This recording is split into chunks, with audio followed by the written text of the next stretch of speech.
Romantic Tales. Chapter 61. When Hellion Vivian opened her eyes, this was the scene she saw. Lazily stretching his waist, he was as cunning and elegant as a fox. She thought that this was the fastest consort selection ceremony she had ever seen. When she was reading novels, didn't she have to filter through them layer by layer? What happened to the musical instrument, chess, calligraphy and painting performances?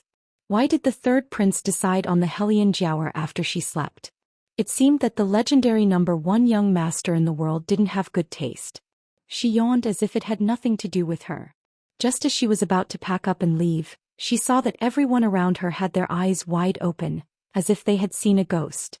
And the Hellion Giaour had a pale face, looking at her with resentful and vicious eyes, as if she couldn't wait to strangle her to death. Wait a minute. Why did a hand appear in front of her eyes? And that hand was very good-looking, slender and very strong, even the nails were very clean. She thought that when such a hand held a gun and killed people, it would be very beautiful. On your face. A cold male voice sounded beside her ear, so cold that she came back to her senses. Hellion Vivian followed the direction of his finger and wiped her face, then looked at the pastry crumbs on her finger. Wipe it. The man's eyes hidden under the silver mask didn't show any joy or anger. He just casually threw her a pure white handkerchief. Hellion Vivian was stunned. She thought that only women would use handkerchiefs. She didn't expect that the royal would also use one. A man who used a handkerchief. Was there a problem with his sexual orientation? It seemed that she was right before. The third prince really liked men. But she really didn't expect that the third prince would be the one at the bottom. Once she was done with this, she would definitely share this secret with her little brother. But since there was a handkerchief, it would be a waste not to use it. Hellion Vivian casually wiped the corner of her mouth. For a moment, even her breath carried the faint scent of the man's body, enough to see how delicate this person's life was. After Hellion Vivian finished, she handed the handkerchief back. Thank you for the royal's handkerchief. Beligaju looked at the yellow handkerchief that was covered with dregs and slightly wrinkled his thick eyebrows. Hellion Vivian continued to pass it to him. Miss Wei Wei. Eunuch's son, who was trembling with fear at the side, gritted his teeth. How can you directly hand a dirty handkerchief to His Highness? Hellion Vivian reacted. Her shrewd eyes turned and she smiled. Then I'll return it to the royal family after I wash it? Under normal circumstances, this man would definitely refuse. Since he didn't accept the handkerchief just now, it proved that he had a very strong misophobia. A misophobe would definitely not accept things that had been used by others. Quickly refuse, quickly refuse. This sister doesn't have time to wash your handkerchief for you. Yes. Beligaju looked at her for a while, and a smile seemed to flash across his eyes as he responded in a low voice. Hellion Vivian was dumbfounded. She actually didn't reject him? How could he not follow his own script? For the first time in her life, she had a problem with her reasoning. This man seemed to be more difficult to predict than she thought. Hellion Vivian raised her eyebrows. Gradually it didn't matter. It was just a handkerchief, she didn't have to argue with this man. Anyway, it was convenient to wash it. She simply picked it up and casually stuffed the handkerchief. It didn't seem like she cherished it at all. Eunuch's son sucked in a breath of air again. He subconsciously looked at Beligaju's face. The man's expression was very indifferent, but his eyes were colder than before. Everyone stared blankly at this scene. Some didn't understand what the royal family meant. After all, no matter who thought, they wouldn't associate these two people together. Hellion Wei Wei's figure was indeed good, but that face of hers was so dark that it made people not dare to compliment her. Her entire body was like a black coal ball. The royal family shouldn't want to choose this person. Then what was the meaning of his actions now? No one could understand what Bailey Jiaju was thinking, because he didn't say another word to Wei Wei. Instead, he absent-mindedly strolled around, one hand hanging by the side of his leg, the other hand holding little bald head, and walked towards the direction of Spirit Forest. It was as if the matter of throwing a handkerchief to Hellion Vivian was as easy as lifting his hand. Even Eunuch's son, who was following beside him, couldn't make sense of it. Seeing his master walk away, he immediately followed. Hellion Giaour was undoubtedly the most embarrassed and humiliated one. She originally thought that the person Bailey Jiaju wanted to talk to was her. Even the surrounding people also thought so. She was already prepared to stand up, but in the end, the Hellion Giaour's red fingertips tightly clenched the handkerchief. The more she clenched, the tighter she clenched. The tighter the handkerchief changed shape. It was that slut again. Why was it that slut again? Second sister. In order to reduce the Hellion Jiaoer's embarrassment, after Beligaju left, Hellion Mei also stood up. Holding onto her arm, she said with disdain, "Who in the capital doesn't know that His Highness likes cleanliness the most? Someone deliberately made a sloppy appearance in order to attract His Highness's attention. Little sister can only say that this is really a good trick. We can't learn it." Having heard what was said, those young ladies from famous families who also didn't like Wei Wei also followed and stood up one after another. Mei Mimi is right. Everyone knows that His Highness likes cleanliness. In my opinion, His Highness really can't stand it anymore. That's why he took out the handkerchief and told someone to quickly clean herself up, so as not to be an eyesore. I reckon that His Highness also didn't expect that someone would take the initiative to ask to wash His Highness's handkerchief. That's why I said that ugly people are always mischievous. First it was the heir, then it was Grandmaster Zizun, and now it's His Highness. But it's a pity that His Highness doesn't fall for her tricks. This is only the beginning. In the end it still depends on strength. Hearing the ridicule from all around, the Hellion Jiaoer immediately revealed an aggrieved smile. Holding back her tears, she shook her head towards Hellion Mei. "Let's not talk about this anymore. We should properly prepare to enter the spirit forest in a moment." Hellion Mei didn't want to let it go so easily. She shouted towards Hellion Vivian, "You think that you can curry favor with anyone? Stop dreaming." Hellion Vivian didn't pay attention to her. It wasn't because she was magnanimous, but because from the moment Beligaju left, Yuan Ming had been talking to her. Yuan Ming woke up and was in the middle of communicating with her mentally. "You must be careful when you enter the spirit forest. Don't just casually release your own martial qi. Only release your energy when you see a suitable divine beast. Otherwise, if you meet a divine beast that is stronger than you, it is very likely that you will be devoured." "I know," Hellion Vivian said as she stood up. Just as she stood up, she saw that the group of rich girls were looking at her with disgust. Even the aristocratic young masters standing behind them were looking at her with mixed feelings. Hellion Vivian was already used to this kind of situation. Right now, she was only thinking about what Yuan Ming had told her. The quality of a mythological beast could very likely affect a martial artist's cultivation. This was because a powerful mythological beast wasn't as simple as a mount. When the real competition came, it could also attack and defend. When necessary, it could even protect its owner's life. Hellion Wei Wei didn't think that this was merely an ordinary consort selection, yet it would involve the issue of a spirit beast. Her original plan of rushing to the gathering couldn't be realized, so she might as well take a stroll around Spirit Forest. Who knows, maybe she'd have an unexpected harvest. Hellion Vivian smiled coldly. She didn't even look at those people. She took an osmanthus cake and left the banquet. It was her attitude that was so hateful. It was as if she couldn't be bothered to argue with them. Hellion Jiaoer tightly bit the thin meat in her mouth. She took a deep breath, but she couldn't get rid of the jealousy that surged from the bottom of her heart. It seemed that she had been too kind to that bitch Hellion Vivian. She shouldn't have listened to her grandfather and done nothing. The spirit forest? Then she wouldn't let her return. If you're not careful, then you'll lose your life. Hellion Vivian didn't pay attention to Hellion Jiaoer. She was too lazy to talk to her right now. Hellion Jiaoer saw her like this and coldly snorted in her heart. She knew that this cheap woman wouldn't be able to get rid of her old habits. She didn't know her own worth, and yet she was so stubborn. Did she think that she could form a contract with a mythological beast with her mediocre skills? That was simply an idiot's dream. But this wasn't a bad thing. Everything was going according to her plan. Hellion Jiaoer slowly smiled. When she lowered her head, the light in her eyes seeped out a poison that was difficult to detect. Everyone was focused on the precautions for entering the spirit forest. No one noticed that Hellion Jiaoer and Minister Jing glanced at each other. Their expressions were gloomy and deep. Since that cheap woman Hellion Vivian didn't know her place, then they might as well make her disappear completely.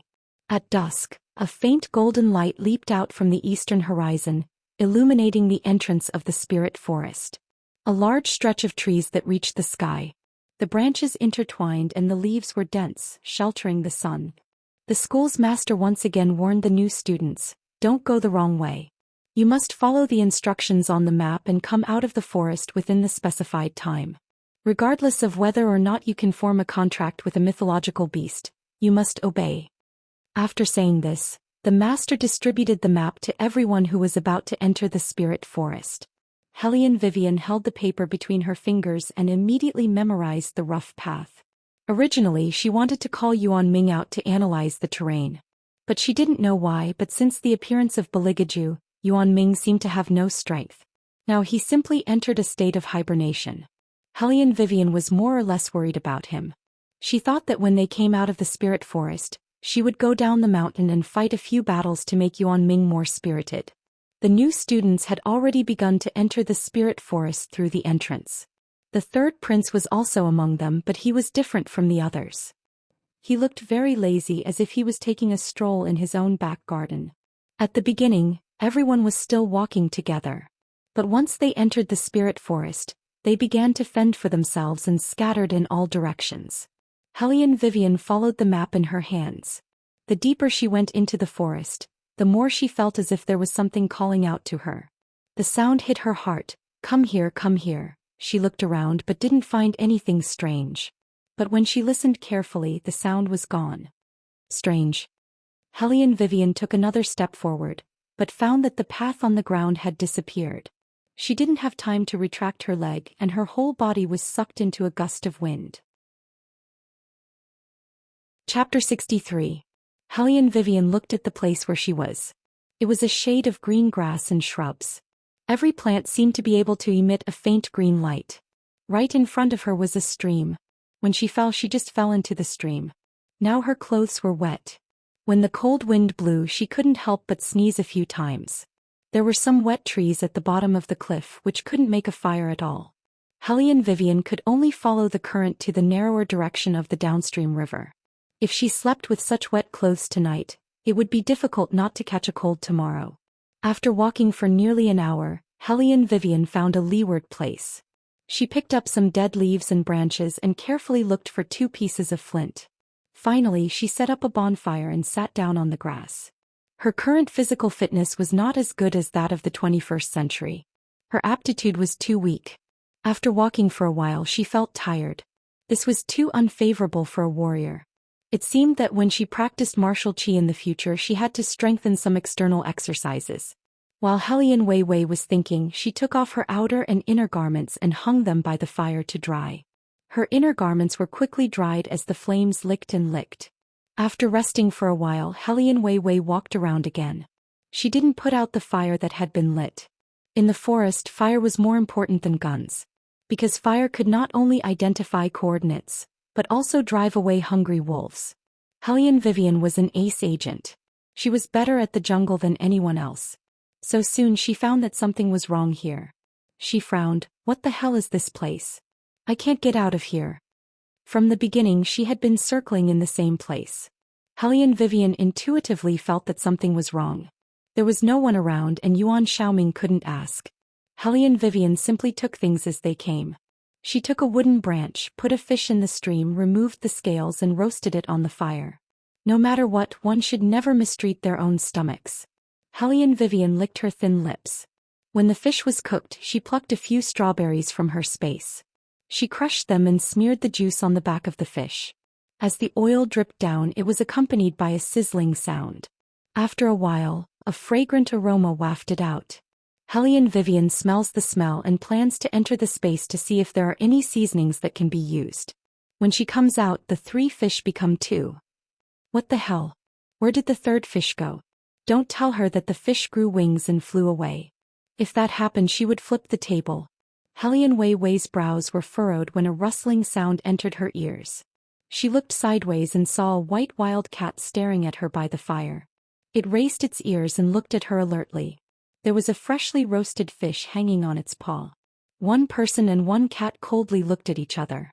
Wei Wei was still fine. Sitting in her original place, she didn't feel anything. However, a little wild cat with one paw raised was using its remaining 3 paws to stand on the ground. It was clearly somewhat unsteady on its feet. Finally, it staggered and sprawled on the ground, somewhat discouraged as it let out a no-woo sound. Hellion Wei Wei couldn't hold it in any longer and burst out laughing. After all, it was not every day to see a wild cat fall down because of stealing. This strange scene could not be seen every day. The little wild cat looked at her with resentment and took a bite of the fish in its hand to vent its anger.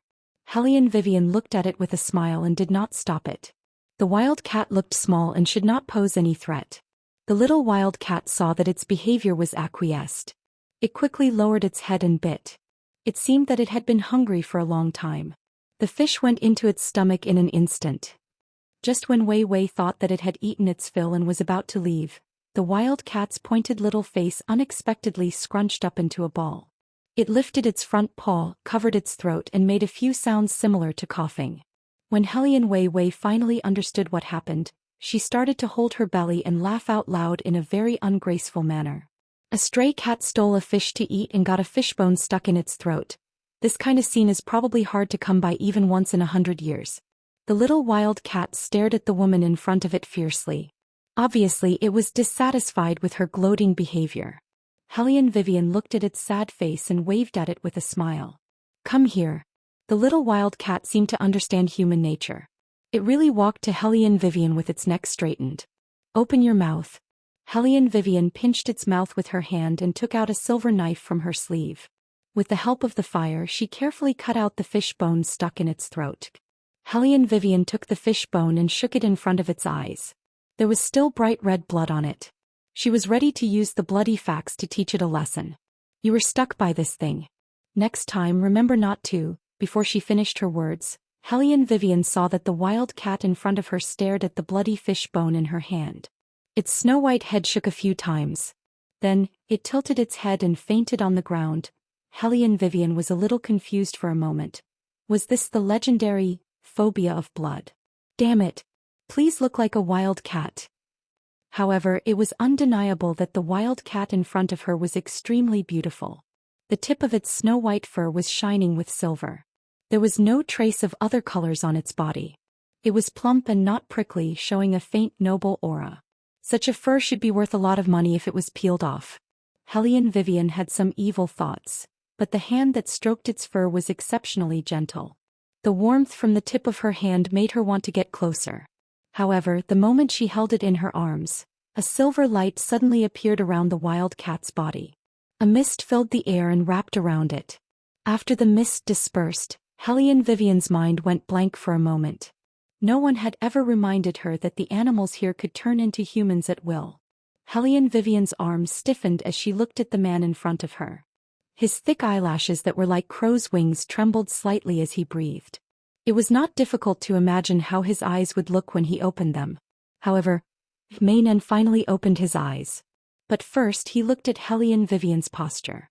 Then he looked all the way down his body. When he saw that he was naked, he immediately stood up with lightning speed. His hands covered up and down, but he didn't know where to cover. Hellion Wei Wei looked at him calmly. She looked at him with some evil amusement as he was flustered. She had dealt with too many naked bodies in her previous life. She had no feelings for the human body. However, the body in front of her was really perfect.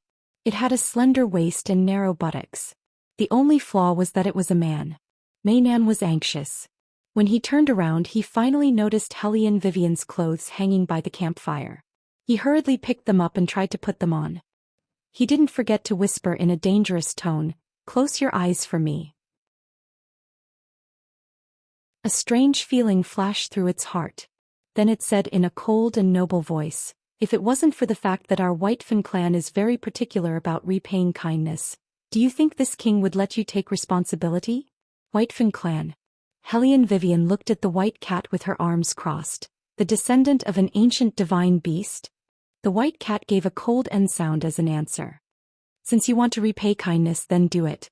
Hellion Vivian took a bite of the roasted fish and saw the white cat's body stiffen. She smiled again. "Don't worry, I don't need you to do anything difficult. As long as you help me find a normal divine beast for me to contract, then take me away from this damned place. I just walked around and found that there was something here. Could it be that there was an array?" Hearing this, the white cat looked at Hellion Vivian with a trace of astonishment in its eyes. Very few humans could find out that there was an array in the forest in such a short time. This woman wasn't stupid. "That's right, it's an array. Looking at your clothes, you should be a student of White Academy.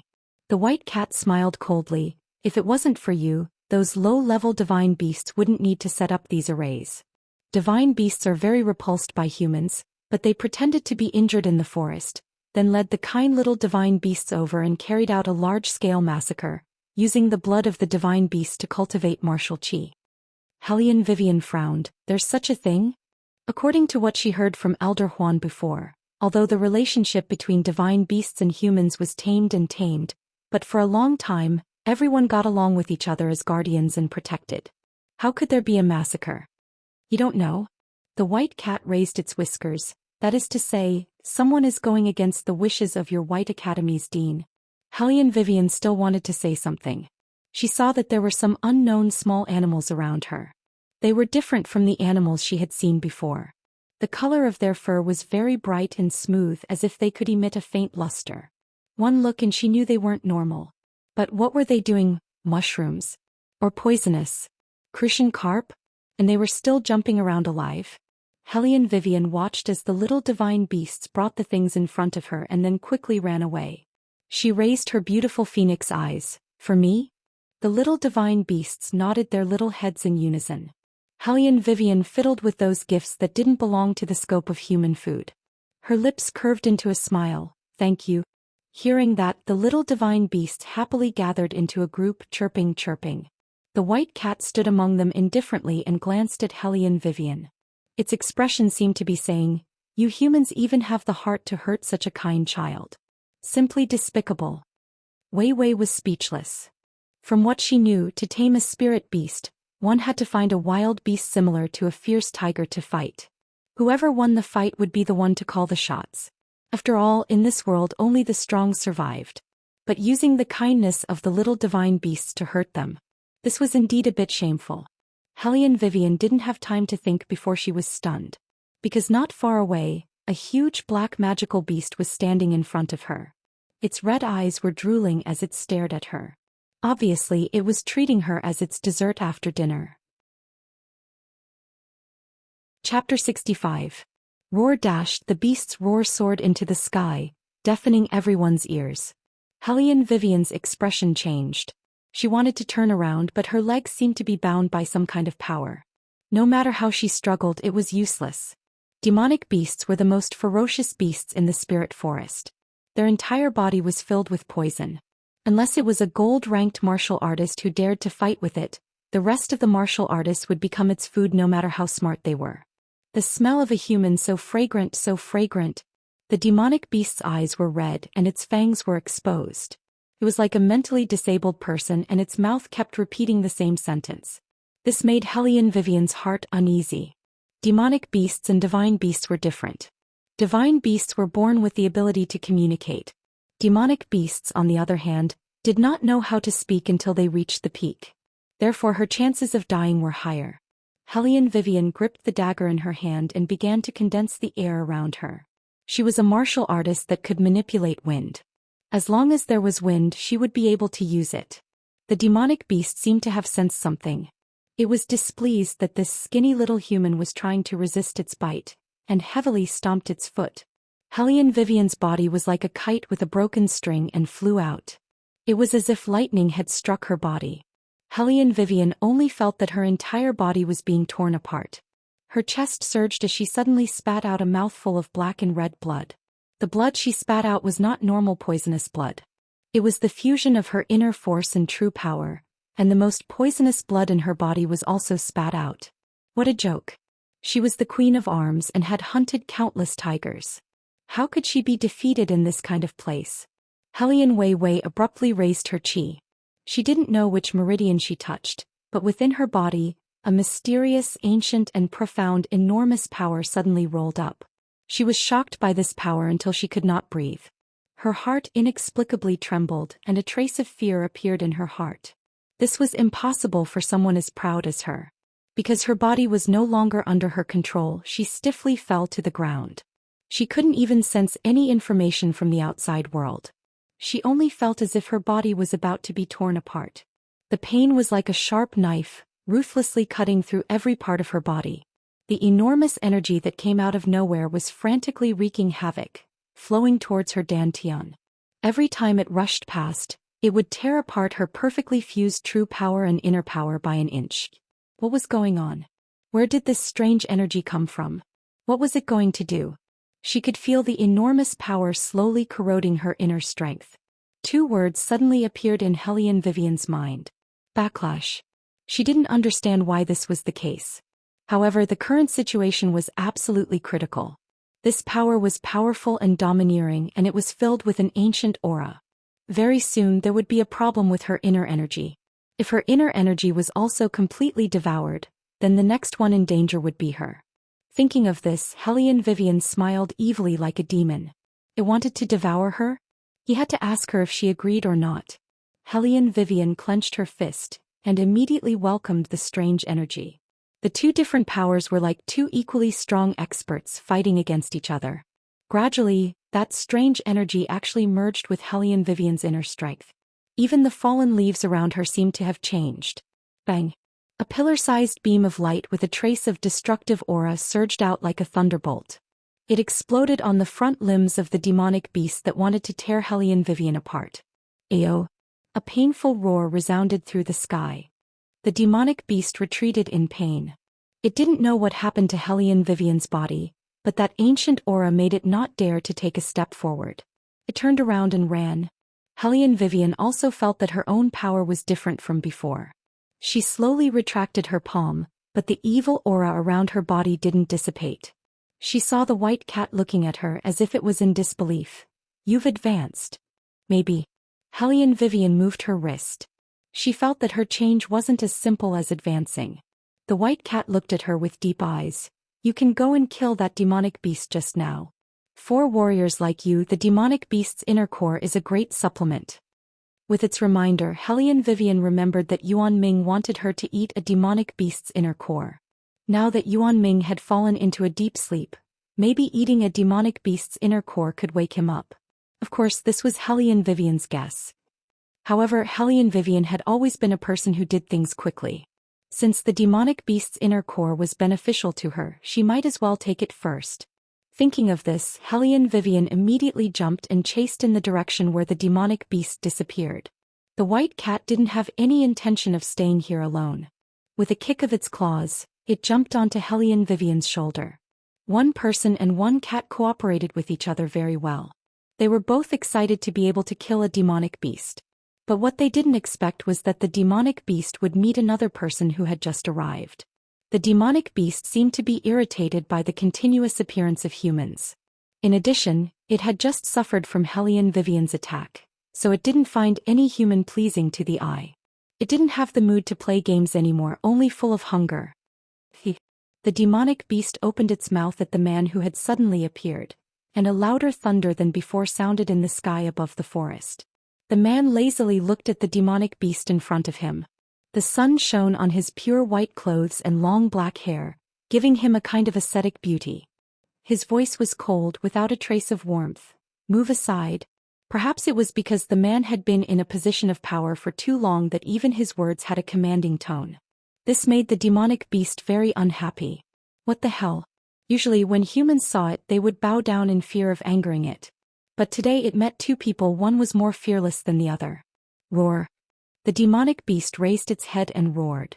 It stretched out its sharp claws and pounced on the man. Facing such a huge creature, the man didn't even try to dodge.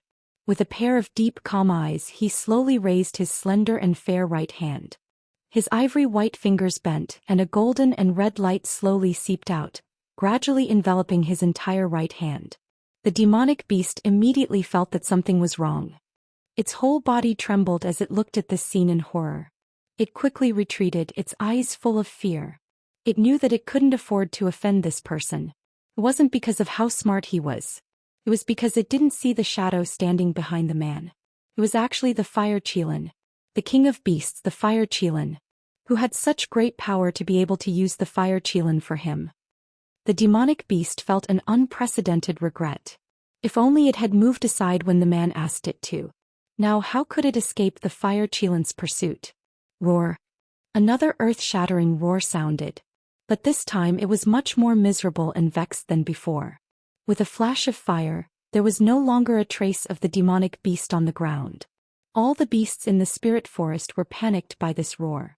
Even the white cat standing on Hellion Vivian's shoulder raised its tail. Didn't know why it felt a strange sense of oppression. Hellion Vivian frowned as she landed on the ground. The surrounding branches swayed back and forth. In the midst of the wind and clouds, a pair of straight and powerful legs walked out from the forest. Then there was a black rose embroidered belt with a gold border. Then there was a face with half a silver mask. Inky black hair hung down on both sides of his face. He carried a strong aura of self-restraint and indifference, like a god from the world of immortals. It's the third prince. Chapter 66. Why would he appear here? Strange, wasn't he walking at the front with Hellion Jiaoer and the other top students? Could it be that the third prince was also lost? Hellion Vivian looked at the incomparably holy man in front of her and narrowed her phoenix eyes in confusion. The white cat standing on her shoulder revealed its claws, and its eyes were filled with unprecedented vigilance. He didn't know why, but he always felt that this human was very dangerous. Although he looked harmless, there was something wrong with him. As the descendant of the ancient divine beast, he had never felt this way before. Who exactly was this man? Royal. Hellion Vivian broke the silence with a chuckle. Have you seen a magical beast?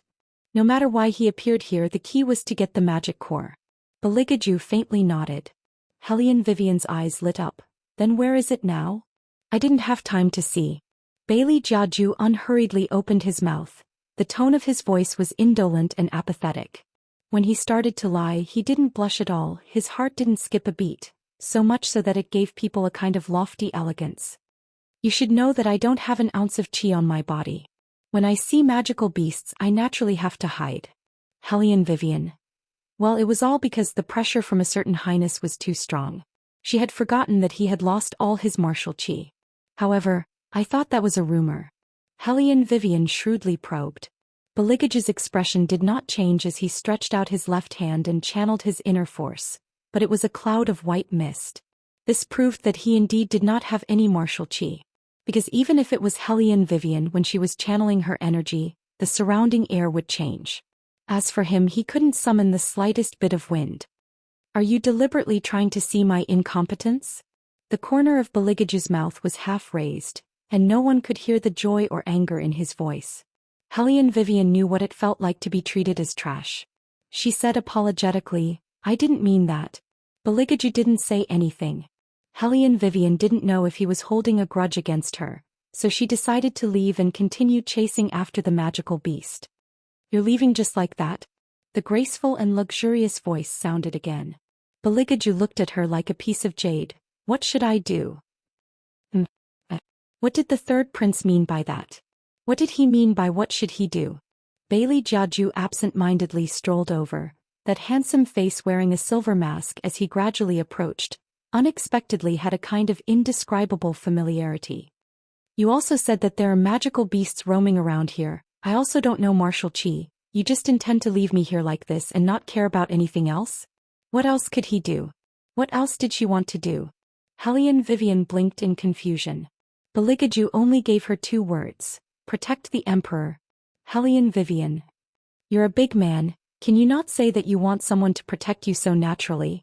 Even the fire Qilin, who was hiding in the contract space, almost vomited blood when it heard these words. It hadn't seen its master for a few years. How did he become better at pretending? We have to go out first, we'll talk about your magical beast later. Beligaju lazily turned the ring on his finger.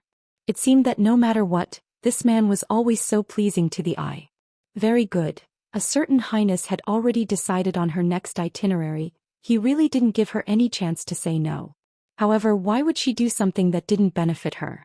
Hellion Vivian stood in place without moving, only reaching out to stroke the white cat on her shoulder. As if he saw through her thoughts, Beligage's thin lips curved up into a smile. What? You don't want to? Then this highness can continue to keep this dragon core on me. Dragon core? A holy core that was even rarer than a magical core. It was said that eating one could reduce one's cultivation by 10 years. The people outside were right. Even if the third prince didn't have the slightest bit of martial chi, women would still drool over him. Not to mention his figure and temperament, just based on the treasures he had, it was enough to make all of the nobles in the capital go crazy with infatuation. Hellion Vivian snorted twice in her heart, suddenly feeling a bit unbalanced. They were both trash. Why was the difference between people so big? However, bringing him along was quite worth it. It was too late to chase after that magical beast anyway. Moreover, dragon cores were indeed rare. It was basically impossible to catch a divine dragon in the mainland. They still had to go to the peak of the siege. Hellion Vivian made a comparison and quickly made a decision. To be able to protect the royal family is this humble girl's honor. Dragon core, dragon core. She didn't know when Yuan Ming woke up and saw the dragon core. Would he be so excited that he would lick his lips?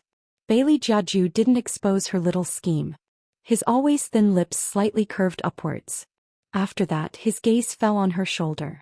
Looking at the white cat that was brimming with hostility towards him, he smiled devilishly. The white cat's back trembled. Damn it, why did he have a feeling that his true self was seen through by the other party? Hellion Vivian also felt Beligage's gaze. Her expression didn't change as she said, I just picked it up. I even changed it into a set of clothes. We can cook it when we get back. Beligaju, who originally didn't have much interest in the white cat, stopped in his tracks, looked in the direction of the white cat, the corners of his eyes deep. No need to wait until we get back. If we can't get out tonight, we can roast it. White cat. It wanted to leave now. Hellion Vivian looked at it regretfully. Her eyes seemed to say, Sorry, I was just joking. I didn't think that the third prince would like you so much. White cat. Don't tell me that you want to listen to this man and roast me. Hellion Vivian sighed. He is now my patron. White cat. It shouldn't have trusted humans. However, Hellion Vivian didn't really eat the white cat for supper. She looked around and found out that they had to wait for the fog in the forest to disperse before they could get out. She started a fire on the spot and broke off a tree branch.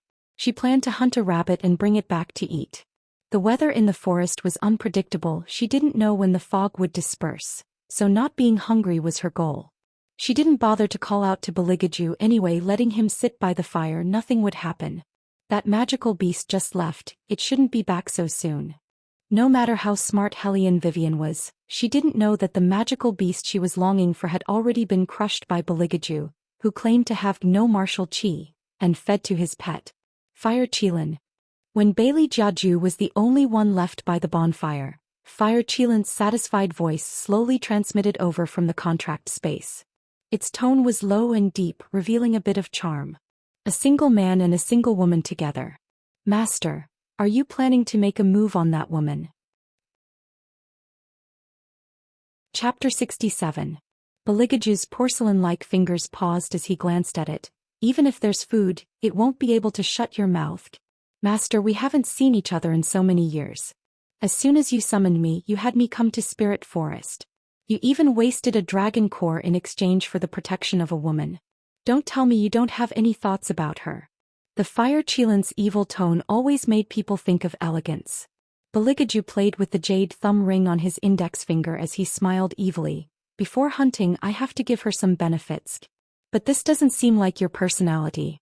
You're so cold-blooded, but you're rarely interested in anyone. You even treat her as your prey.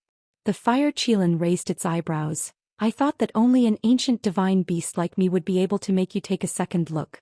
Beligaju narrowed his eyes as a strong sense of oppression came from him. Cold-blooded? Even if it was the Fire Qilin, it couldn't resist its master's cold gaze. It coughed heavily and said, What I mean is, you are such a noble person. How can you be so casually interested in an ordinary thing? Huff huff, wanting to please a master was very tiring. The Fire Qilin turned around and wiped off its cold sweat. Beligaju slowed down his tone as his thin lips slightly curved.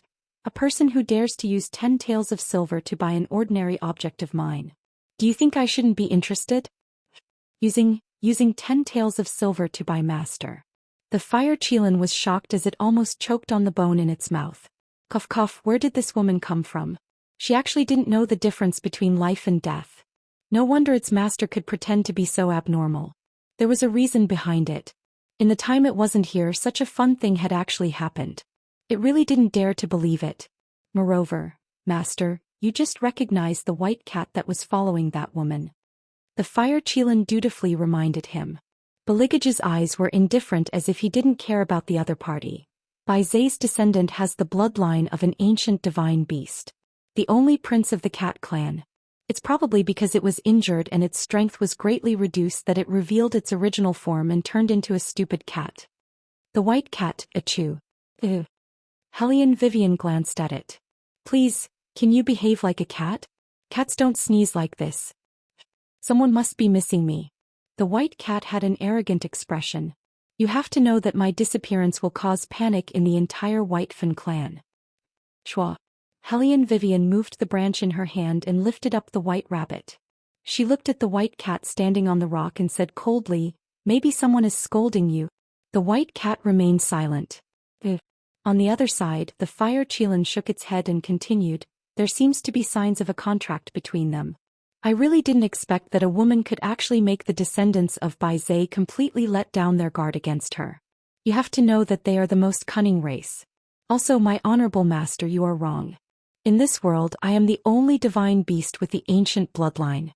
As for my master, there will only ever be one, and that is you. Bailey Jiaju did not speak. He was dressed in an ivory white robe with a faintly discernible smile at the corner of his mouth. He was tall and slender, and one could faintly see the brilliance emitted from his body. This made all the beasts in the spirit forest feel an unprecedented throbbing.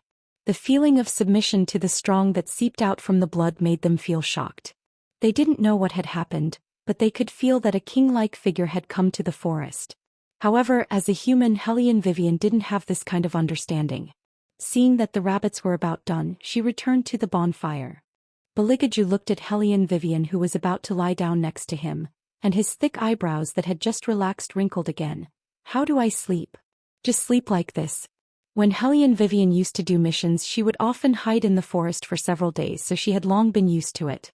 Now that she saw Beligaju so resistant, she suddenly realized, Your Highness, don't worry, I'm not interested in you, so you can sleep peacefully. No matter how good his temperament was, he was still a homosexual. She didn't have the hobby of pouncing on a homosexual. After speaking, Hellion Vivian planned to turn around to rest, but didn't expect that the man actually pressed her wrist to the ground. Not interested? Beligaju looked at the woman below him, who didn't care about him at all, and his chest inexplicably felt somewhat stuffy. Then who are you interested in? Murong Chongfeng? Hellion Vivian didn't know why the always cold third prince would suddenly change his expression, and instinctively resisted his confusing aura and coldly said, This doesn't seem to have anything to do with your highness. Could it be that he was the same as other people and wanted to laugh at her previous infatuation with Murong Chongfeng? Doesn't have anything to do with it? When Beligaju heard these 4 words, the light in his eyes completely turned cold. Without waiting for Hellion Vivian to sense the danger, she was brought into a cold embrace, and then, under her incomparably astonished gaze, a man's sandalwood scent enveloped her just like that without any warning. Chapter 68. Suddenly, the sound of a beast's roar resounded. The entire spirit forest began to shake and tremble. No one knew why the mythological beasts in the forest would suddenly become so violent. The originally tranquil celestial mountain was now filled with rolling stones. Hellion Vivian subconsciously wanted to stand up, but she didn't expect that he would be one step faster than her. He hugged her and dodged to the side. In those slightly narrowed eyes, there seemed to be a trace of anger. The roars of the magical beasts became louder and louder, as if they were fleeing on a large scale. Hellion Vivian looked at the large stones that rolled past them and frowned. That was close. So the reason why he suddenly pressed against them was because he sensed the danger. She thought that the third prince wasn't gay anymore. And Bailey Jiaju lowered his eyes and looked down at her. His voice was still indifferent and no emotion could be heard from it. Only then did Wei Wei discover that her own fingertips were unexpectedly grasped in his hand. His fingers intertwined with hers and the friction created a different feeling. Looking at the face that was so close to her, Hellion Vivian wanted to shake off his hand. Rumble. The earth shook again and stones rolled down. In order to avoid them, Hellion Vivian was forced to lean forward. The tip of her nose bumped into Beligaju's chest. The man's faint sandalwood scent immediately filled her mouth and nose. It was the same as the smell that occasionally came from somewhere in the forest. It was quiet and cold, very hard to ignore. Hellion Vivian thought that he would push her away. After all, the royal family was a man with mysophobia. She didn't expect that he would take the opportunity to hug her. His strong arms tightened around her waist and his forehead pressed against her bangs. His beautiful peach blossom eyes slid past her eyes and landed on her messy neck. His deep eyes slightly deepened. The originally spacious earth suddenly became crowded. Her entire body was affected by the smell coming from his body. It was as if she was being held in his arms. The two of them were too close. Every time they moved, the sandalwood scent on Beligaju's body would follow. Hellion Vivian had nowhere to hide. The pair of indifferent eyes under his silver mask added too many things. They were as deep as an ancient well, as if they could suck her in. Hellion Vivian could clearly see the slight smile tugging at the corners of his mouth. His sexy thin lips carried an irresistible charm. In order to avoid any misunderstandings, the first thing Hellion Vivian did after the danger was over was to quickly stand up and observe her surroundings. Seems to be over. Beligaju saw that she couldn't wait to escape from his action, and the light in his eyes was dyed with ice again. In the future, remember to clean the corners of your mouth when you eat. Hellion Vivian touched her lips and raised her eyebrows slightly. Wasn't the third prince's topic jumping too quickly? No wonder he stared at her for so long. It turned out that her face was dirty. This was excusable.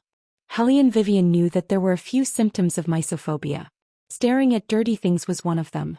But she really didn't expect that the third prince's illness had become so serious. Even when the earth was shaking, he didn't forget to observe the corners of her mouth. He was really dedicated. However, that beast cry just now was too strange. What happened in the spirit forest that could make so many mythological beasts run wildly? Hellion Vivian took a torch and jumped onto a tree. Standing on the branches, she looked from afar. That black mass of mythological beasts, there were at least 100 of them. Unfortunately, they were all running in the opposite direction from her. This made Hellion Wei completely dispel the idea of forming a contract with one. In the depths of the forest, in the fantasy space, the fire Qilin evilly raised the corner of its mouth. Master being so cooperative is really rare. Beligaju brushed off the dust on his clothes and said in an indifferent tone, "Why is it rare?" The fire Qilin rubbed its chin and said, "I remember that last time, the woman who threw herself into Master's arms was thrown out of the palace by Master. Why didn't Master resist this time?" "Because I suddenly felt." Speaking up to this point, Bailey Jiaju paused for a moment. A devilish coldness suddenly tainted his smile. "The feeling of having a new prey in my arms is not bad." The fire Qilin looked at that smile and a chill suddenly appeared on its back. It still remembered how its master had treated it in the past. Feeding it vegetables for an entire 36 days. Even the majestic fire Qilin had been abused like this. It didn't know how its master would raise that woman in the future. It couldn't be that he would eat and sleep with her in his arms. Thinking of this possibility, the fire Qilin couldn't help but raise the corner of its mouth. It really wanted to remind its master that even if that woman was black, she was still a human and not a pet. Hellion Vivian was still standing on the branches and looking at the magnificent scenery in front of her. Her eyes had a playful look. "Little White, you are also a divine beast. They are all moving, why aren't you running?" The white cat laid on her shoulder and black lines slid down its forehead. "They are not moving. Then what are they doing?" Hellion Vivian pointed at the black mass of beasts under her feet and was somewhat curious. The white cat said in a low voice, "They are excited. They were using the unique method of divine beasts to celebrate. An incredible person must have come to the Wonderland forest. But it was seriously injured and couldn't sense the existence of that person at all." The white cat thoughtfully lowered its eyes and a deep luster appeared in its silver-gray eyes. It didn't know how the people of the clan were doing right now. They must be looking for him everywhere. The white cat was right. The descendants of the Whitefin clan were indeed looking for him. The old king even brought the divine beasts to surround the entire White Academy for him, insisting that it was a student of the academy who had injured his most beloved son. Tisufeng wasn't here and Minister Jing had never dealt with this kind of thing before. His forehead was covered in sweat. He didn't know where the third prince had gone, and Eunuch Sun was also very busy. He had only gone to the spirit forest once and such a big mess had happened. If this was spread, where would he put his face as the superior compounds master? The Hellion Jiaoer stood beside Minister Jing and naturally saw his thoughts. Her beautiful eyes turned and were full of insidiousness. "Master, did you forget? Hellion Vivian is still in the spirit forest." Maybe the person who injured the cat palace was her. Based on that trash. Minister Jing disdainfully snorted. Helian Jiao Air smiled and said word by word slowly. Master, in any case, it's impossible for her to come out again. Why don't you just push all the blame onto her and also give the White Fan clan an explanation? Minister Jing stopped pacing and turned his head to look at the Helian Jiao. He stroked his white beard and the same poisonous expression appeared on his face as the Helian Jiao. Every man for himself and the devil takes the hindmost. Besides, he had long found that trash unpleasing to the eye. He might as well use her to shut the mouths of the White Fan clan. While the people on this side were still scheming, on the other side Helian Vivian was leisurely looking at the night sky and whistling. Beligaju glanced at her and said indifferently, "If you are bored, come accompany this prince to play chess." Chapter 69. Helian Vivian glanced back and indifferently refused. "I don't know how to play chess." Beligaju's thick eyebrows wrinkled and with a unique elegance. "Zither, chess, calligraphy, painting, what do you know?" Seems like, "I don't know any." Helian Vivian said in her heart that she was a new generation human from the 21st century who played with computers, racing and firearms. Things like chess and ink were really not suitable for her identity. Beligaju held his forehead with one hand and looked helpless. "How did you get chosen, N?" His N had a special flavor with a unique sexiness of a man. However, Helian Vivian also wanted to ask herself how she was chosen. According to reason, her master should only be responsible for helping her sign up. "Regarding this question, Your Highness should ask the person who chose me." Beligaju's fingers paused for a rare moment, then he quickly smiled and said playfully, "You are right. When this prince has time, this prince will ask him why he chose you." Helian Vivian raised her eyebrows. From his words, did he know the person who chose her to enter the palace as a harem or what? Just as she was thinking, a sudden burst of pain swept through her entire body. That strange and tyrannical martial chi appeared again, but this time it was different. It brought along the white cat beside her. Helian Vivian tightly clenched her fists. Large beads of cold sweat slid down her forehead and hit the ground. Her body seemed to be carrying a whirlwind, countless gases collided with each other, forming a huge transparent barrier. In that barrier an ancient diagram appeared. The white cat and Helian Vivian each occupied one side, emitting a bright light. The contract appeared. The Fire Qilin looked at this scene in shock. Until now, it did not dare to believe that the descendant of the White Fan clan would actually submit to a woman. A dazzling white light rushed into the sky and then quickly returned, gathering the human and cat together. All of this process only took a few seconds. However, the consequence of signing a contract with a divine beast was that both the human and the cat were unconscious. Beligaju's ink-black eyes, which were originally calm, rippled when he saw the white rose pattern on Helian Vivian's wrist. As a prince, he was very familiar with that kind of mark. The Phoenix Maiden that the 4 great clans had been searching for. They had never been willing to submit to others. Since more than 10 years ago they had been planning to seize the throne. Especially when the priests predicted that there would be a Phoenix Maiden in this world, their ambition grew. They wanted to use the name of the Phoenix Maiden to threaten the royal family. Therefore they arranged for their own descendants to infiltrate the White Academy one by one, to protect the Helian Jiao. This was so that when the Phoenix Girl appeared one day they would be the first to see her. Who would have thought that the real Phoenix Girl was not the world's most talented girl who only had looks. Instead, he was the most inconspicuous good-for-nothing of the defense division. Master, obviously Fire Qilin also saw the pattern that appeared because of signing a divine beast contract. Its eyes darkened. "I will kill." Fire Qilin did not say the words, "kill her." Beligaju looked at it. That gaze was extremely cold, as if it could cut through people's bones. Fire Qilin's chest rolled and its claws were in pain. Master, it had not forgotten the fire in the ghost palace. The royal family's power was declining day by day. It was all because the current emperor was not good enough and the retired emperor was old. Even though the deterrence was still there, the 4 great clans were not as docile as before. If it was not for the fact that its master had not fully awakened yet, their methods would not be enough. However, its current master did not even have his past memories. His strength had only recovered 1/10, not to mention awakening. That year it spent a lot of effort to find its master. It had gathered all the sacred tools with great difficulty, all because it wanted to awaken its master who was sleeping in the human body. In the end, the stupid 4 great clans actually burned all the sacred tools. Not to mention that its master was seriously injured. It had no choice but to leave its master temporarily. This was because the master-servant contract had a strong backlash ability.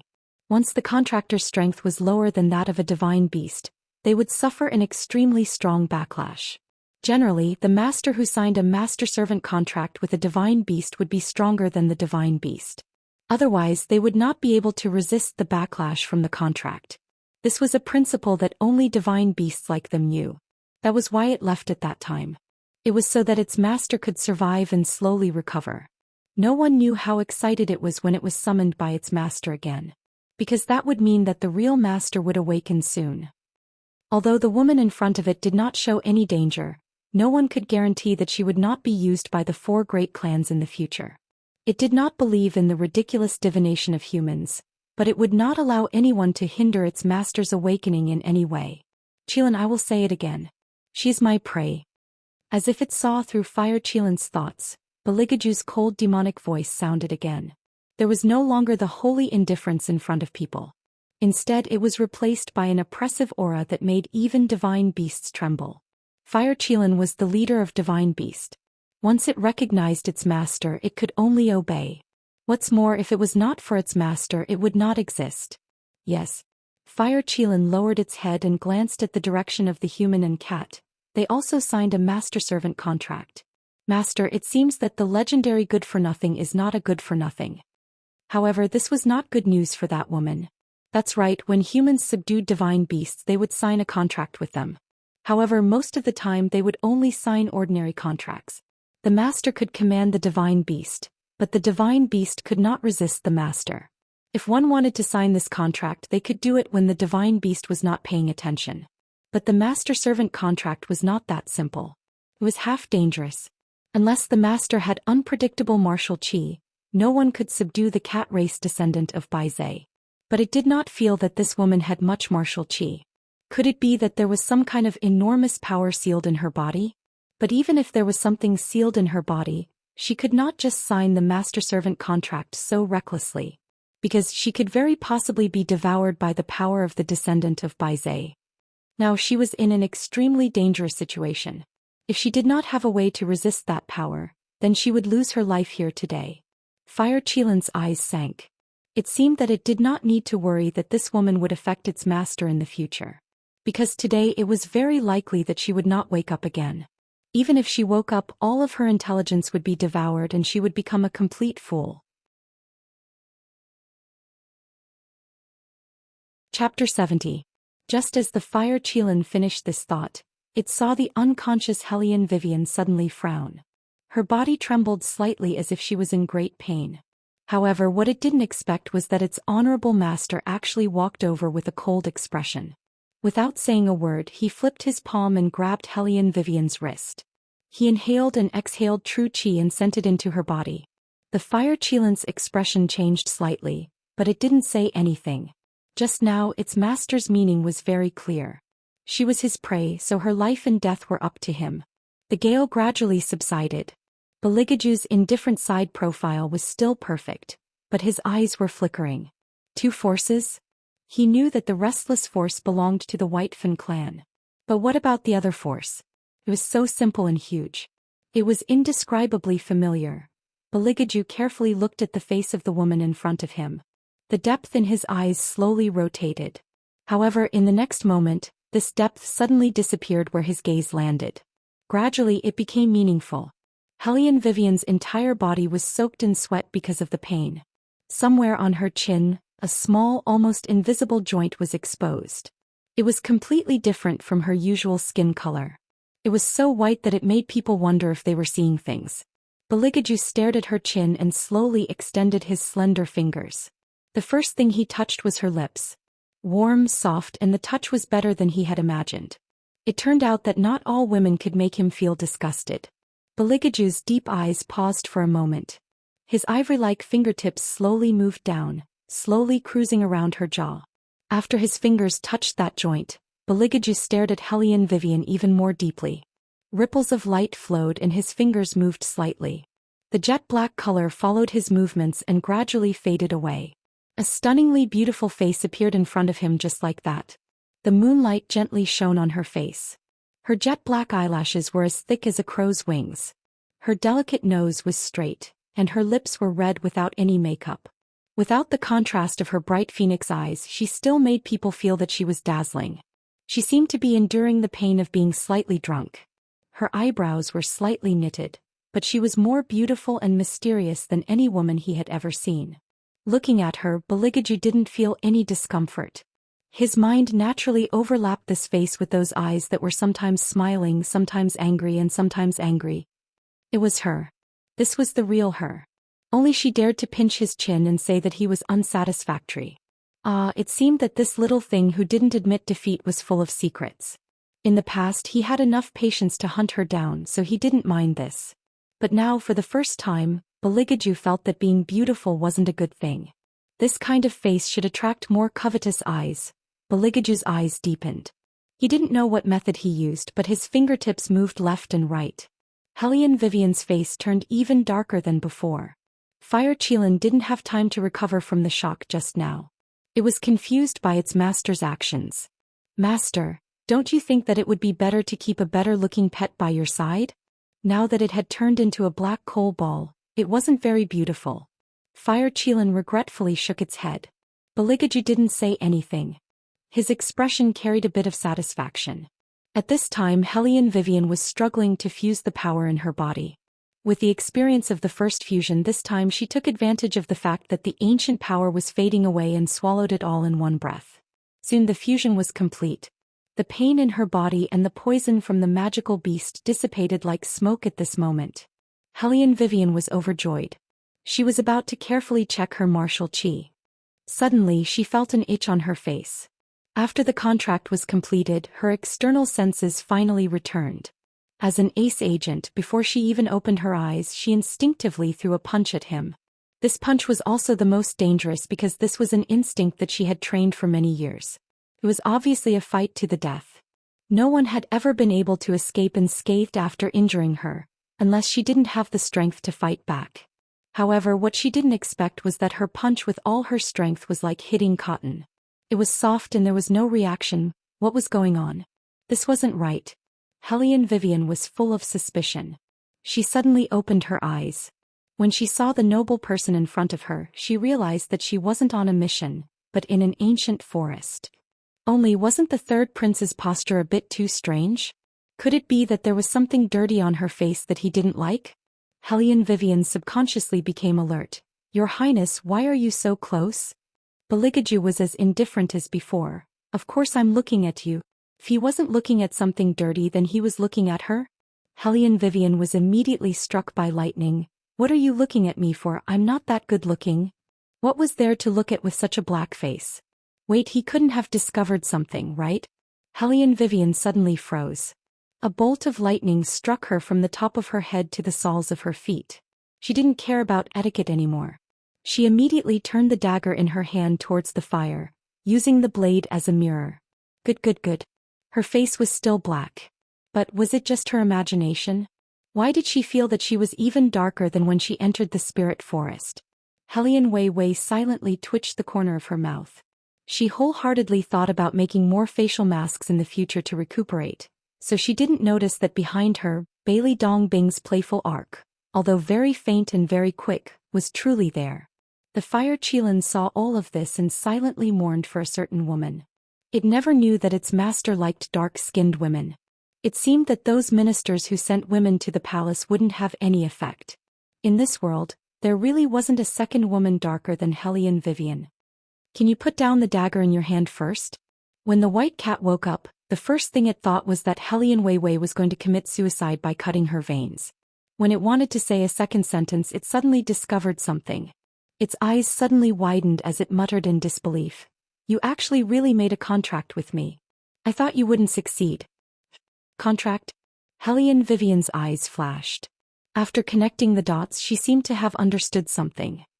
She faintly looked at the white cat. Don't tell me that the power that almost took my life just now came from you. The white cat coldly said, it was you who said that you wanted a contract with a divine beast. Our Whitefin clan's descendants are most particular about repaying kindness. Then why didn't you repay me with your body? Hellion Vivian flicked its tail. The white cat's entire body stiffened as a dark red color appeared on its face. This woman really wanted to marry it that much. Then when it saw father and the others, it would have them prepare a betrothal gift. The white cat lightly coughed twice, but it couldn't suppress the faint smile on its face. And this kind of scene fell into Beligaju's eyes. She just didn't know what kind of expression Hellion Jiaoer and the others would have when they saw that not only did she not lose her life, but she had also contracted a mythological cat. Hellion Vivian evilly curved her thin lips. First she commanded the white cat to trick a mythological beast that could camel people. Then she collected everything that should be collected and even extinguished the fire. This way she could eliminate all traces and make the magical beast lose its sense of direction.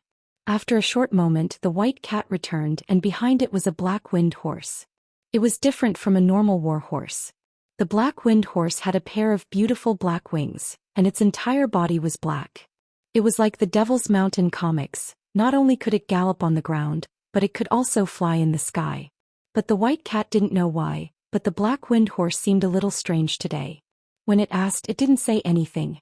On the contrary, as soon as Wei Wei saw that black winged horse, she coolly whistled and inwardly thought, if this thing also existed in the modern era, she would become Jida the thief. She could steal whatever she wanted and could even fly around in the air. Without wasting any time, Hellion Vivian flipped over and pulled the reins, wanting to urge the horse to gallop. Suddenly there was a heavy weight behind her. She widened her eyes and felt a warm sensation on her shoulder. A large palm was holding on to her. Hellion Vivian then remembered that the third prince who didn't know how to do anything was by her side. But wasn't this a little too intimate? His whole arm reached over and pressed on her other hand. That kind of posture was as if he was embracing her whole body into his embrace. Yet he still had a cold and indifferent expression of abstinence on his face, which made Wei Wei's thoughts go a little astray. She felt that her heart was dirty. What's wrong? The man raised an eyebrow and elegantly and logically wrapped his arms around her slender waist. Hellion Vivian sighed. It seemed that she had indeed misunderstood. In front of a homosexual she was only a protector and there was no difference between men and women. Nothing. Hold on a little tighter, this horse will be a little faster. Hellion Vivian wasn't a petty woman. In special situations she would treat them differently. The most important thing was to be able to get out of the fog before it rose again. Beligaju was very obedient as he leaned closer to her, and a devilish smile appeared on his face. Hellion Vivian felt the hot breath behind her ear. She had the illusion that her ear was being kissed.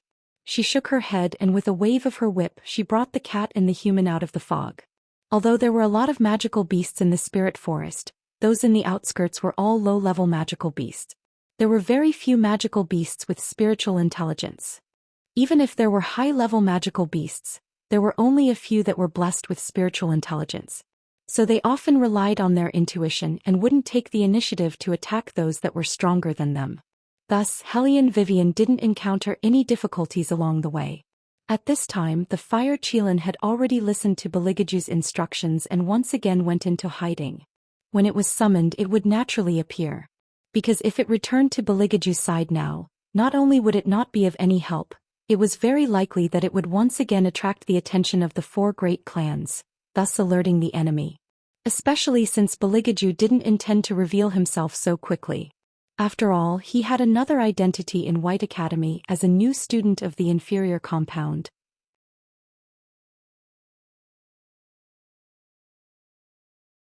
Chapter 72.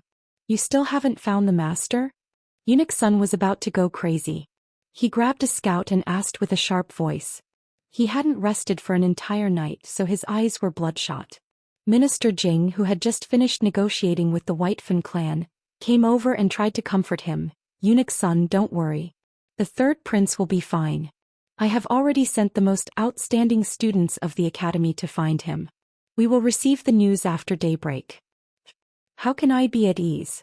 Eunuch Sun stamped his left foot and said all the things he shouldn't have said in a panic.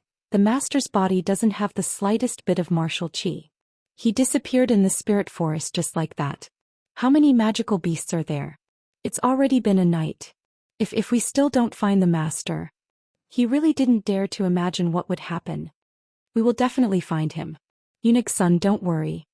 Minister Jing looked at the old eunuch who was spinning like a top. His mouth was still comforting him, but his heart was somewhat disdainful.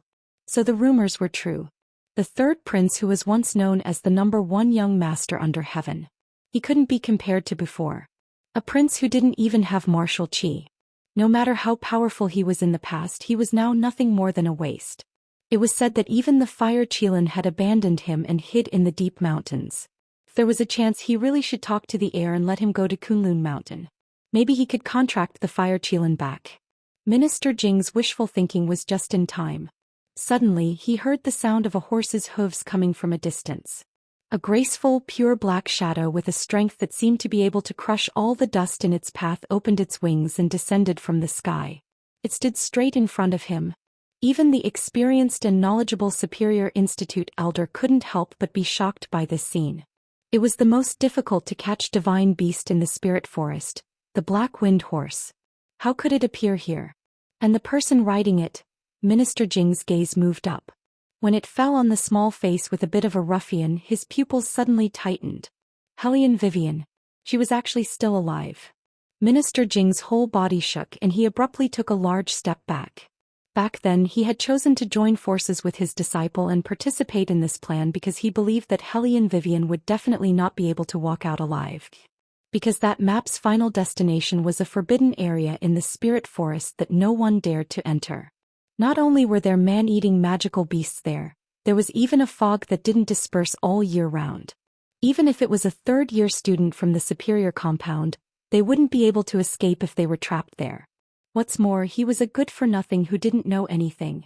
Therefore, in Minister Jing's mind, Hellion Vivian should have already become a corpse. And now, not only did she not die, she actually appeared in White Academy riding on a black wind horse.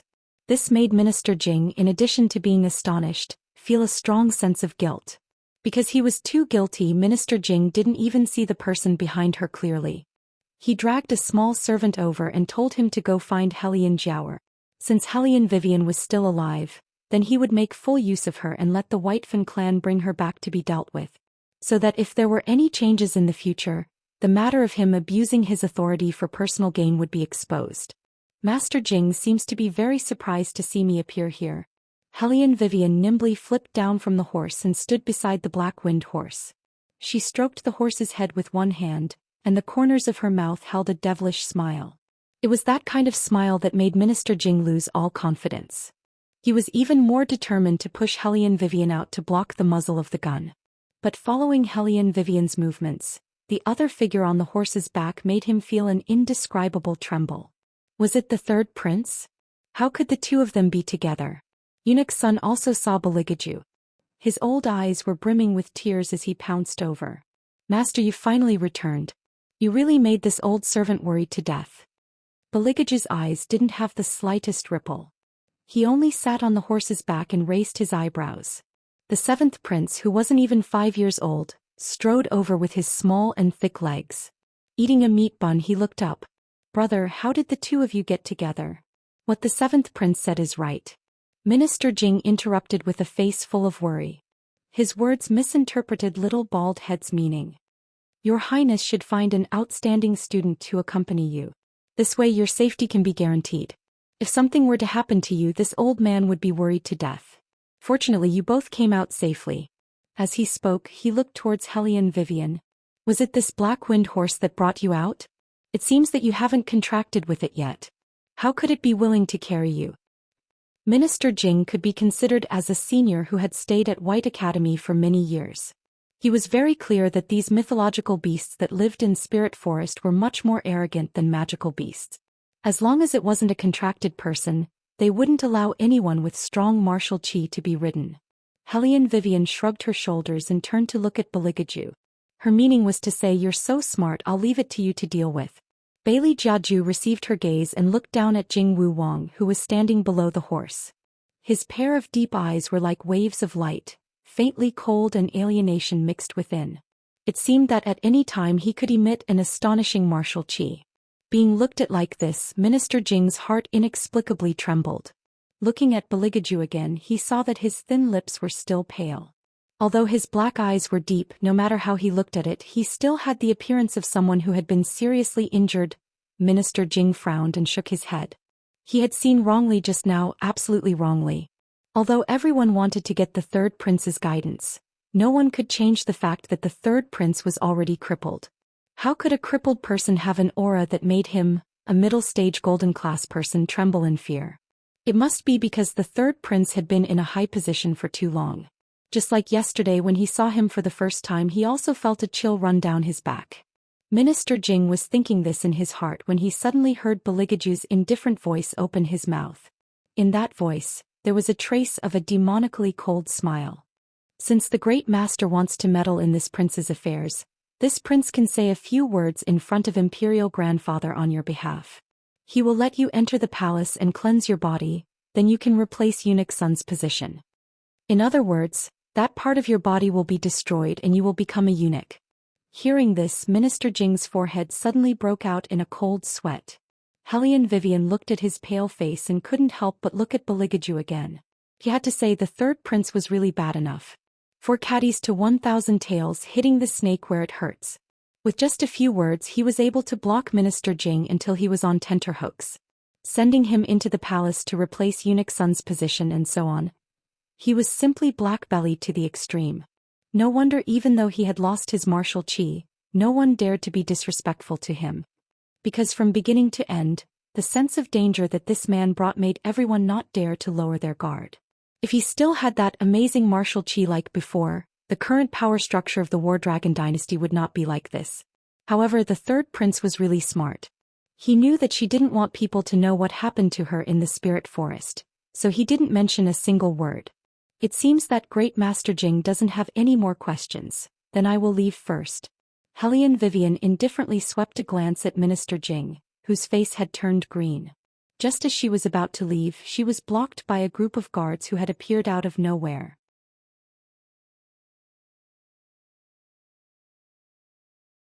Chapter 73. What was going on? Hellion Vivian's eyebrows hadn't wrinkled yet. The Hellion Jiaoer had already gracefully walked over. With a pained expression, she pressed down on her hand. Elder sister, this time you've really gotten yourself into big trouble. Gotten into trouble? What trouble did I get into? Hellion Vivian smiled evilly. She wanted to see what the Hellion Jiaoer was up to this time. As soon as you entered the restricted area of the spirit forest, news of the Cat Clan's prince being hunted came. Elder sister, there can't be such a coincidence in this world. Don't tell me you still want to deny it? Hellion Jiaoer's beautiful eyes stared at her, her face full of resentment. Hellion Vivian rubbed her chin and wantonly curved her thin lips.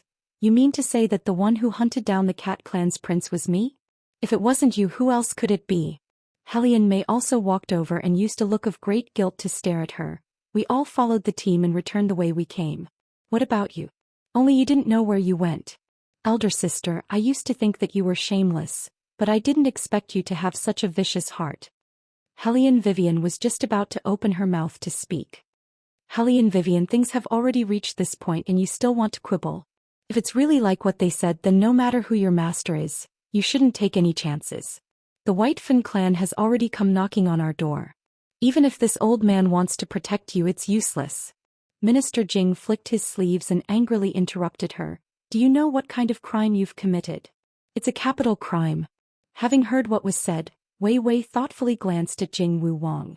So it was like this. So it was because there was trouble and he, as the temporary dean, had no way to solve it, so he pushed her out to be the scapegoat. He clearly knew that once she entered the spirit forest she wouldn't be able to come out. Because the mastermind behind all of this was him and Hellion Jiaoer. At first she only thought of Hellion Jiaoer. After thinking about it carefully, no matter how powerful Hellion Jiaoer was, she was just a freshman. To be able to change the map of the spirit forest without anyone noticing, one had to be someone who was extremely influential in the academy.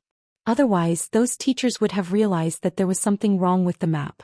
As for this person, apart from Minister Jing, there was no one else. Now he was playing the good cop and bad cop with Hellion Jiaoer, just to make her speechless and admit her guilt. Heh.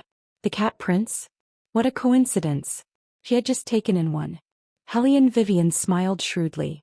Seeing her like this, Hellion Jiaoer was afraid that something would change.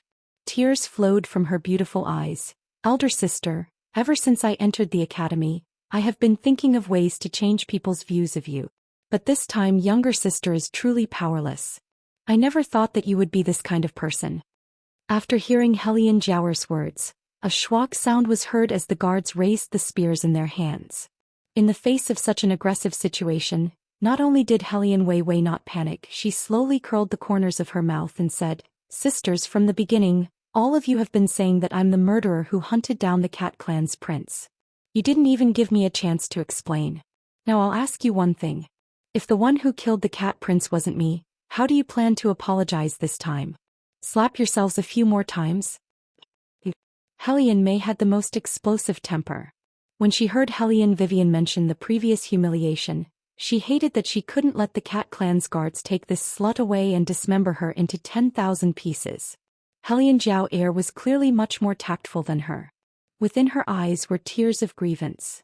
She righteously turned her head and said, "Master, this disciple knows that previously, it was because this disciple misunderstood eldest sister. That's why eldest sister was so confident. This time this disciple won't say anything else. It's only that the White Fin Clan's people are still standing here. Right and wrong, I believe that they have their own set of beliefs in their hearts." Hearing this, Minister Jing seemed to have given up all hope for Hellion Vivian. He heavily closed his eyes and tiredly waved his hand. "Hellion Vivian, Master can't control you, this evil disciple. If you still have a conscience, you should follow the White Fin Clan's guard captain down the mountain early on. That way you won't implicate these senior brothers and sisters of yours." What Master Jing said is right. A person should take responsibility for their own actions. Hellion Vivian, if you're still a member of the Hellion family, then don't discredit the Hellion bloodline. That's right.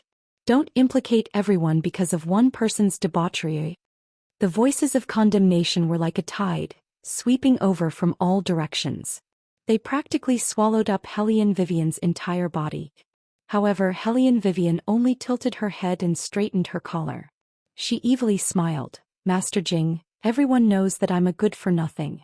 A good-for-nothing without the slightest bit of martial qi. How could I possibly have the ability to kill a Cat Clan's prince? As a martial qi master, there's no way you don't know this point. And you, as the Academy's substitute dean, can't distinguish between right and wrong. You splash basin after basin of dirty water on me. You don't even do the most basic investigation and you want to punish me for my crimes." As she spoke, she turned to look at the Zhang and Li family members behind her. "That year my grandfather overturned the enemy and dyed the mountains with blood. That was the reason why you guys have your current glory. And you guys? Every single one of you is eager for me to die." Hellion Vivian. Having his intentions exposed, Minister Jing flew into a rage out of humiliation and loudly roared, "This old man has always treated you well, yet you're actually framing this old man like this. This is simply disgraceful." Hellion Vivian playfully raised her eyebrows. "Framing?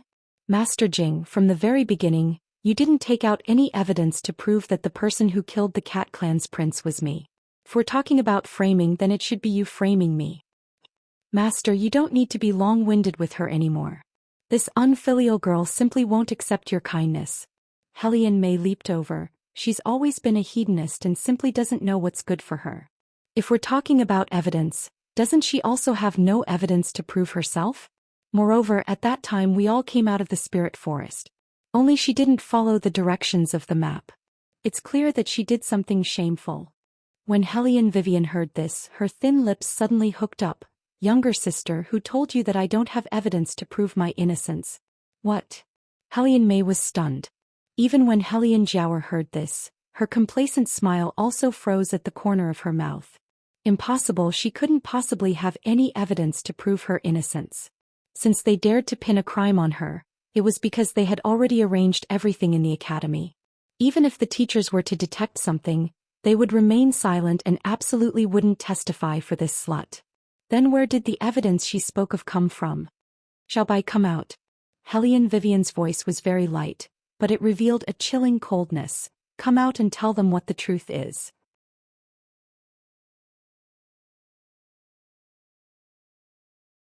Chapter 74. Who was she talking to? Everyone looked at each other in confusion. Looking at such a calm and composed Wei, Helian Jiao Air's heart suddenly welled up with uneasiness. But before she could speak again, a cloud of white mist rose from Helian Vivian's shoulder, slowly transforming into a white cat. When the students in the academy saw that white cat, they were still puzzled, but those White Fan clan guards standing at the side all widened their eyes, their faces full of disbelief. They all shouted out a name, "Your Highness." What? This little cat was actually the White Fan clan's prince? How was that possible? It was so thin and small, it didn't even seem to have the ability to transform into a human. How could it be the White Fan clan's prince? After Helian Mei heard that name, she clearly didn't believe it. "Guard captain, you didn't get it wrong, right?" "Can't be wrong." That guard captain excitedly walked towards Helian Vivian. Helian Jiao wanted to stop him, but found that it was already too late. Because that guard captain was already standing in front of Helian Vivian, looking at that white cat in fear and trepidation. "Your Highness, how did you become like this?" Even its true form was revealed. The white cat swept the crowd around, its voice cold. "Who asked you to send troops, and who told you that she was chasing after this prince? If it wasn't for Vivian, this prince would have already lost his life to the magic beasts, and you still allowed yourself to be used by others to capture the benefactor of my White Fan clan. Simply stupid." The guard captain was scolded until his face was ashen. He didn't even dare to refute. And once the white cat's words came out, it completely washed away the suspicion of Helian Vivian. Not only was she not the pursuer, she even protected the descendant of the White Fan clan's royal family. This fact was like a slapping everyone's face. In that instant, Helian Jiao's face was so pale that she was about to faint. She never would have thought that because of their invisible actions, Helian Vivian would actually save the cat prince's life. Minister Jing's expression became even more flustered. He didn't know how to face those questioning gazes that were cast on him. "Since Master Jing wants to punish me, then punish me." Helian Vivian absent-mindedly smiled. Her back was very straight. Although she was wearing dirty clothes made of coarse cloth and her small face was also covered in black ash, she gave everyone an indescribable feeling of oppression. "I, Helian Vivian, have also fulfilled everyone's wish. I will go down and accompany my Helian family's millions of battle spirits." Hearing this, the crowd went into an uproar. They never thought that Helian Vivian would be so ruthless. Even if Minister Jing wanted to mediate, he couldn't find any excuse. She wasn't asking him to punish her, she was clearly forcing him. Right now, he was the academy's acting principal. If he made the slightest mistake, he would be stripped of this position. The elders of the 4 great clans had joined hands with great difficulty to get rid of Tu Sufeng. Only then did he have the opportunity to climb up. Now that such a matter had come out, it was already enough to give the imperial family a reason to call Tu Sufeng back. If Helian Vivian continued to be so unforgiving, it was very possible that he would be accused of wrongly accusing a student. When that time came, don't even mention the position of acting principal. Even his title as the superior compound's great master could possibly be revoked. When Murong Chongfeng rushed over, he saw this scene. He set his gaze on the girl standing in the middle of the crowd. He always felt that her lonely and stubborn figure was somewhat dazzling. His heart, which had always been indifferent, seemed to suddenly jump. However, this didn't affect his judgment of the current situation. Minister Jing was a chess piece that Prince Murong's family had joined hands with the Su family more than 10 years ago to bury in White Academy. Now that he had finally made a name for himself with great difficulty, how could at such a crucial time, because of such a small matter, he was caught red-handed? However, Minister Jing really had nothing to say. Right now he had entered a dilemma. No matter how he answered, it would be wrong. It was simply like hugging a hot potato. Helian Vivian faintly smiled. This time she should be able to thoroughly shut the mouths of those who had ridiculed her all these years. The atmosphere fell into a deadlock in an instant. All of the students seemed to be waiting for an answer. Wei, right now the truth of the matter has already come to light. The royal family is also present, so they naturally have a judgment in their hearts. Minister Jing doesn't have the qualifications to make the decision. A steady and gorgeous tone interrupted this period of silence. Helian Vivian looked back and saw Murong Chongfeng standing behind her with an indifferent expression. His gaze fell on Helian Jiao and Minister Jing's body and then moved away. He didn't reveal any expression of protection. With a short sentence he shifted the pressure that Minister Jing was under. Hellion Vivian looked at him with a heavy gaze. The second time, this was already the second time he had cut off her path of retreat. Since Lord Murong had spoken, everyone would naturally listen. This was the network of relationships between the upper class. When it came to a matter, the truth didn't seem to be important. He had once sworn an oath in the main hall that he would treat her like this, that he would never leave her. From top to bottom in the court, there wasn't a single person who didn't know that she, Hellion Vivian, was Murong Chongfeng's future wife. And now, not only did he not become her support, he had instead been sharpened into a sharp sword by time, directly stabbing into her back, killing her until she didn't have a single piece of armor left. Everyone said that she was clinging to him, that she wasn't worthy of him, but no one remembered who had gone to the defense division 3 times just to be able to play with her. If at that time, it was he who had carried her to the top of the mountain, promising to give her the most beautiful scenery. But now when he let go, she fell to the ground until her scalp bled.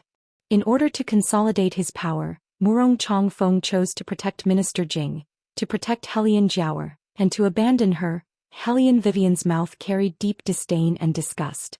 However, Murong Chongfeng misunderstood and thought that she was thinking of the past, so the gaze he looked at her with softened a bit. Minister Jing, who was at the side, knew that Murong Chongfeng was giving him a way out, so he immediately opened his mouth and said, "What Lord Murong said is correct. This old man is only a teacher who teaches martial qi. How could I understand what punishment is?" After saying this, he looked towards Beligaju and said, "Let the royal family make the ruling."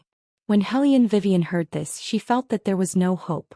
The people of the royal family were the best at pretending to be confused. For this kind of small matter, Third Prince would naturally stand on Minister Jing's side. Who let that side have his chosen wife? And those aristocratic young masters and young ladies understood these rules the best, so there wouldn't be anyone who would open their mouth to speak for her. Carefully looking at it, it was only her who was fighting. Hellion Vivian hadn't finished thinking when she saw Beligaju jump down from his horse. The side of his face, which was wearing a silver mask, was exceptionally handsome in his gorgeous and colorful clothes. His eyebrows were deep and his black eyes were deep, carrying a bewitching charm that made people fascinated.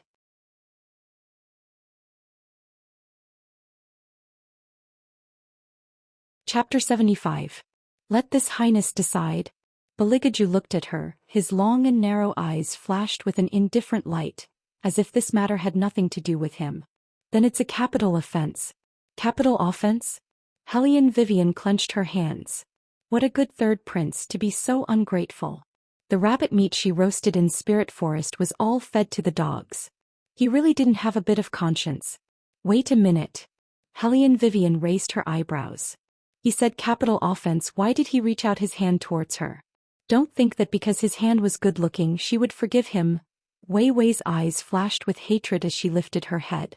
Originally she wanted to give the other party a slap, but instead her entire body fell into that man's pair of eyes that were as deep as an ancient well. That pair of eyes seemed to carry a magical power as if it could suck her in. Hellion Vivian stared blankly. Didn't he want to sentence her to death? Why did he want to help her up before she died? She thought that this third prince was too good at conducting himself. Before she died, he first gave her a sweet date to eat, so that she wouldn't resent him in the afterlife. Needless to say, she really was a little soft-hearted.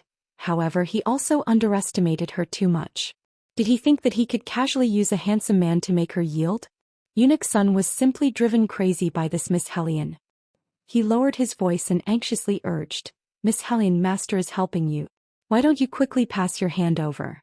How much longer do you want to make him bend over?" Hellion Vivian didn't think that the third prince would help her. She reached out and placed her hand on the man's fingertips. The friction unexpectedly brought out a limp numbness. As if he disliked the dirt on her hand, he only held her hand for a moment before letting go. A handsome face that was both good and evil was untainted by worldly grace. His features were picturesque and no emotions could be seen from him. She discovered that she really couldn't see through this third prince. Then she heard him say, "As the acting principal of the academy, you actually took the lead to frame a loyal descendant. Naturally, this is a capital offense." His voice wasn't loud, but it was ice cold, as if it could stifle other people's throats. Everyone felt a chill from the bottom of their hearts, as if their blood had been frozen. It was so quiet that they could hear the sound of flowing blood. The silence in front of the palace gate was frightening. It was as if even the air had stopped. Minister Jing's face immediately turned white. His entire body stiffened as he stood there. With a putong sound, he kneeled on the ground. Perhaps it was because he used too much force, so much so that the Hellion Jiaoer shuddered all over. The sweat on her palms soaked the handkerchief in her hand. She looked at Beligaju and opened her mouth but did not dare to speak. Murong Chongfeng didn't think that things would reach this point. His handsome face clearly showed a trace of astonishment. He had never thought that the third prince, who had always been indifferent to the point of being mysterious, would actually interfere in this matter. Moreover, the moment he interfered, he gave them a fierce blow. Murong Chongfeng wanted to refute, but he couldn't find an excuse. Framing a loyal descendant, with such a big accusation, no matter how many people there were, it was still a capital offense. Hellion Mei was the only one who didn't know how to read people's expressions. No, it wasn't that she didn't know how to read people's expressions.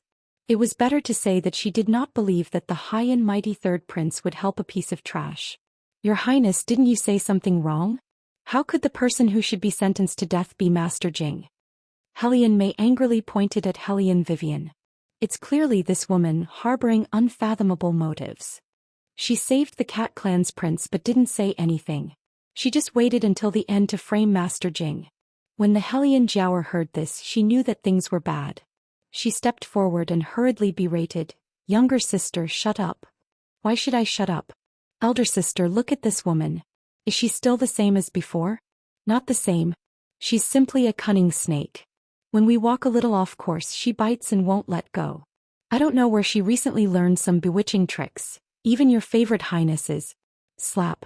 Hellion Jiaoer looked at the people all around her, gradually revealing looks of understanding and the man's eyes that were as cold as a pool. She couldn't hold it in any longer and ruthlessly slapped Hellion Mei's face.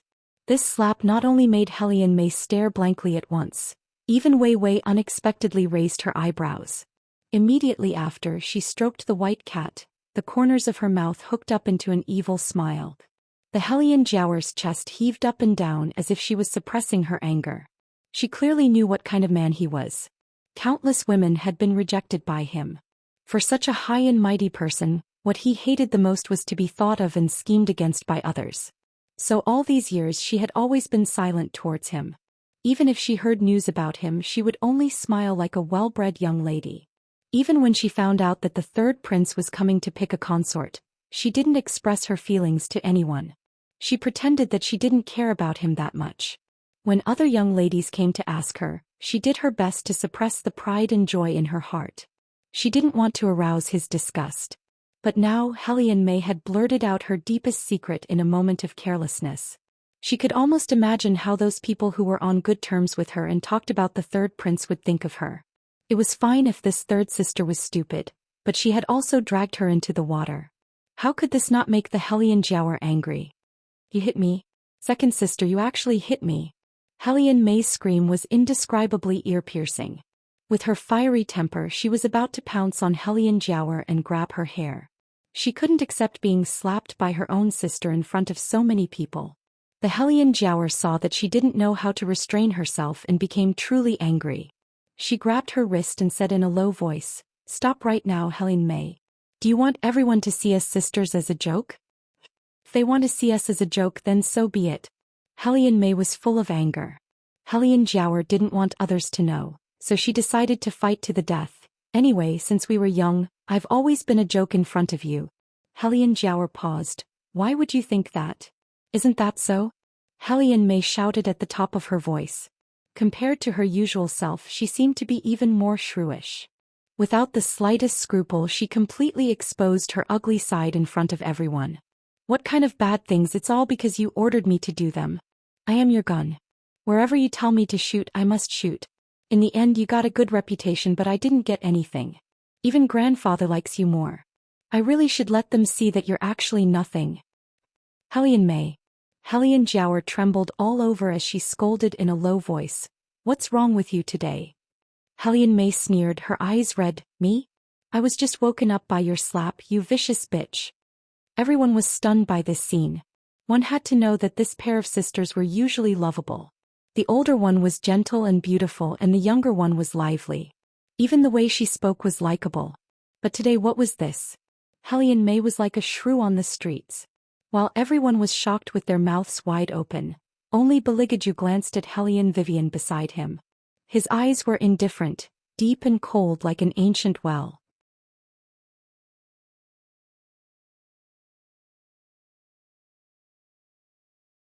Chapter 76. For a split second Hellion Vivian thought that she had been seen through.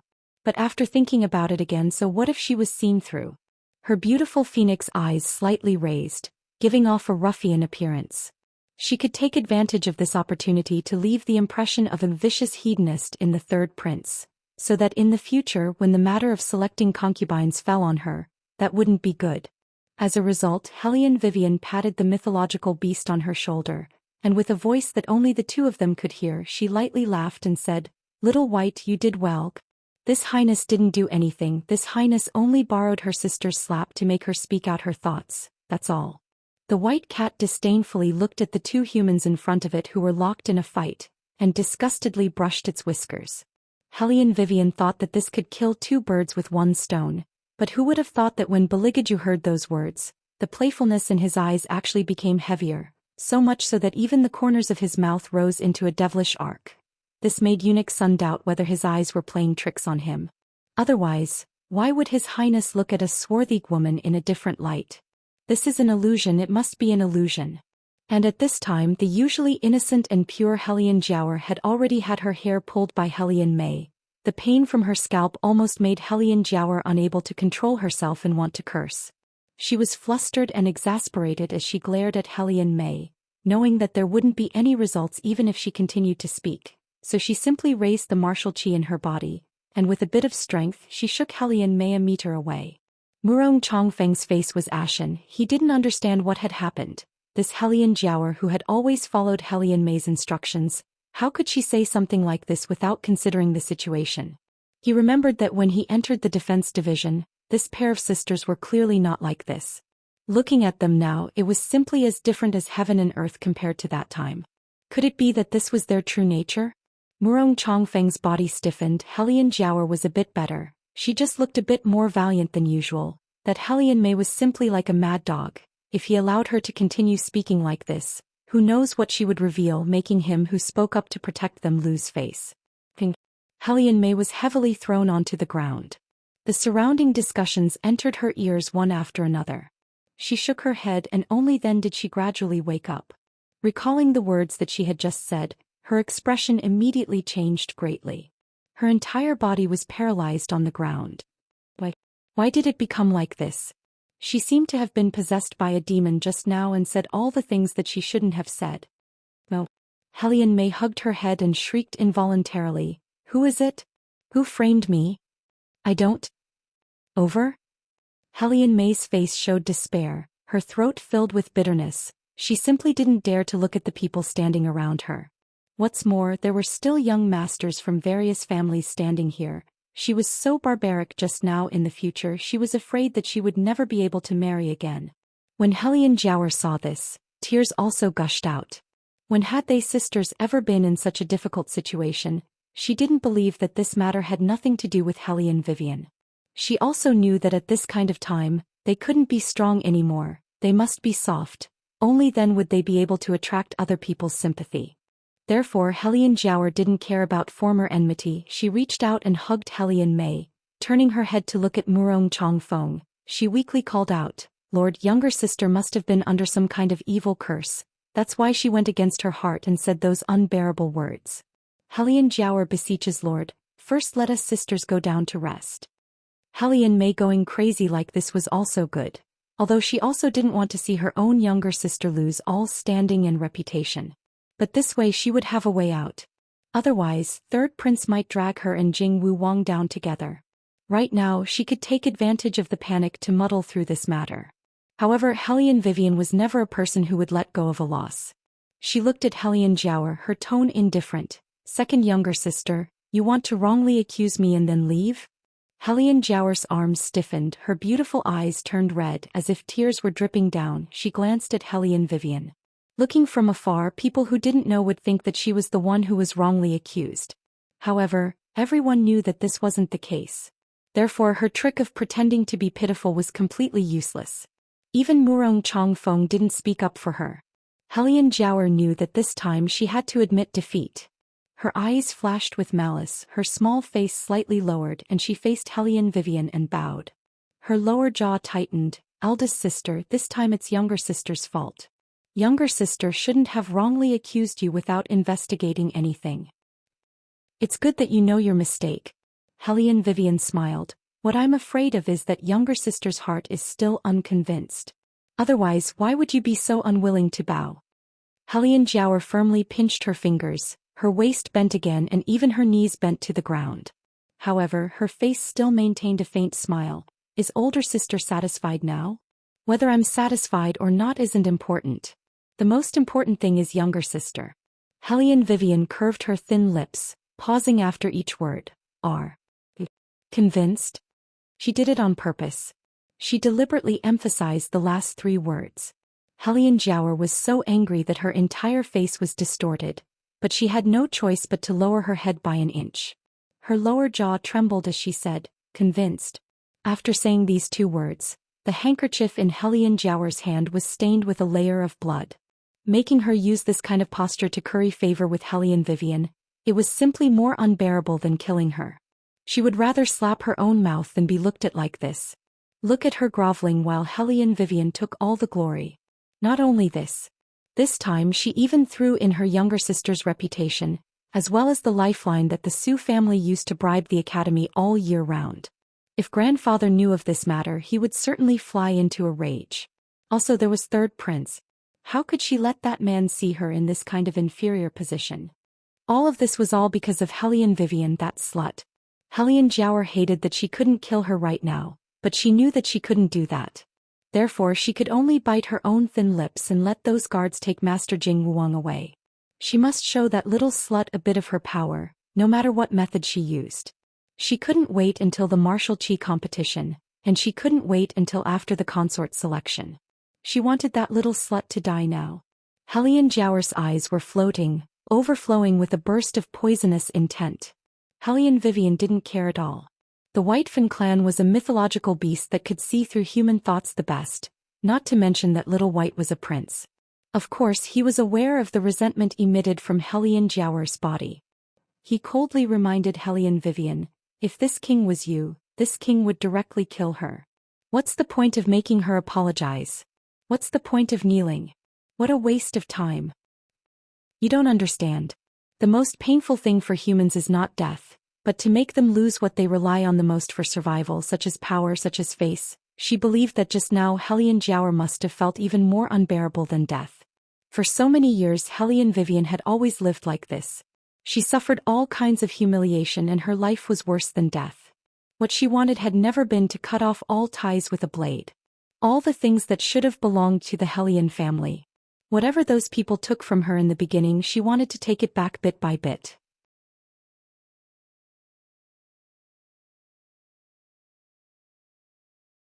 Chapter 77. Outside White Academy. After Su Jiaqing heard the news of Helian Jiaoer's humiliation, he and Helian Guangyao rushed over together. Grandfather, father, I really can't stand that trash anymore. Helian Jiaoer completely lost her patience.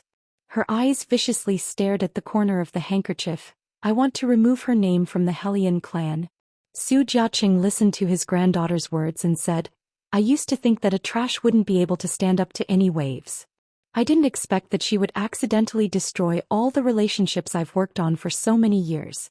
Since she doesn't know what's good for her, then let her suffer. Guangyao, you go and handle this matter. I reckon that the remaining ambitious people in the Helian clan have long since stopped wanting a trash to stay in the clan and have her hands and feet tied.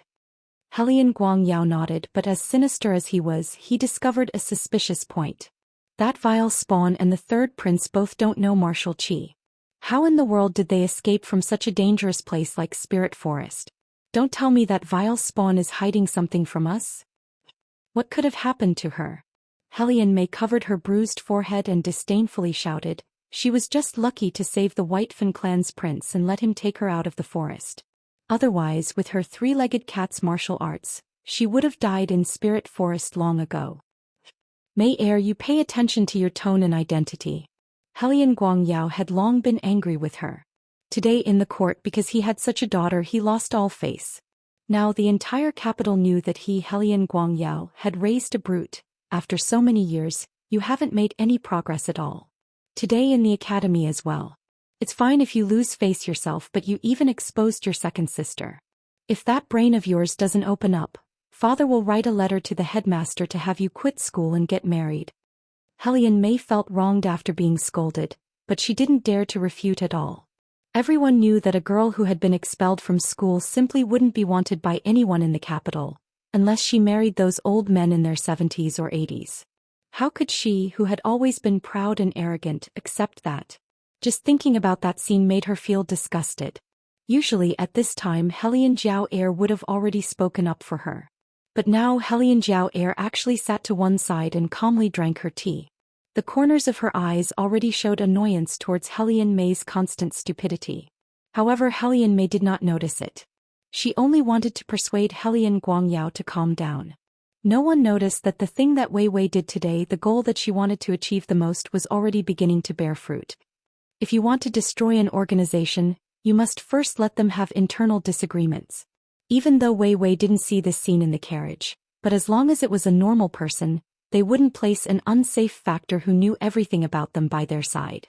In the past, when Helian May and Helian Jiao lived together in the general's residence, they were not conspicuous. Now they both came to the White Academy. All the contradictions would be highlighted bit by bit. One was at the superior compound receiving countless adoration. Although one was not bad, her treatment was not as good as the other. Helian May was not a kind person. It would be strange if she was not jealous of Helian Jiao, and Helian Jiao was not aware of the danger. When she came to the overcrowded environment, she would realize that sometimes having a sister who understood all her secrets was not a good thing. When the time comes, I don't need to do anything. They can fight each other like dogs. Helian Vivian leisurely whistled. She returned to the inferior compound in a very good mood. Too many things had happened in the past 2 days. Helian Wei Wei was finally able to relax when she finally returned to her own territory. She simply threw away her shoes and outer garment and lazily sprawled on the wooden table. She swallowed the dragon pilk that she earned from Beligaju and started to cultivate her breathing. She wanted to try to wake Yuan Ming up, but found that the other's mental state showed signs of excitement. Helian Vivian realized that Yuan Ming's deep sleep might not be a bad thing. Then let him sleep.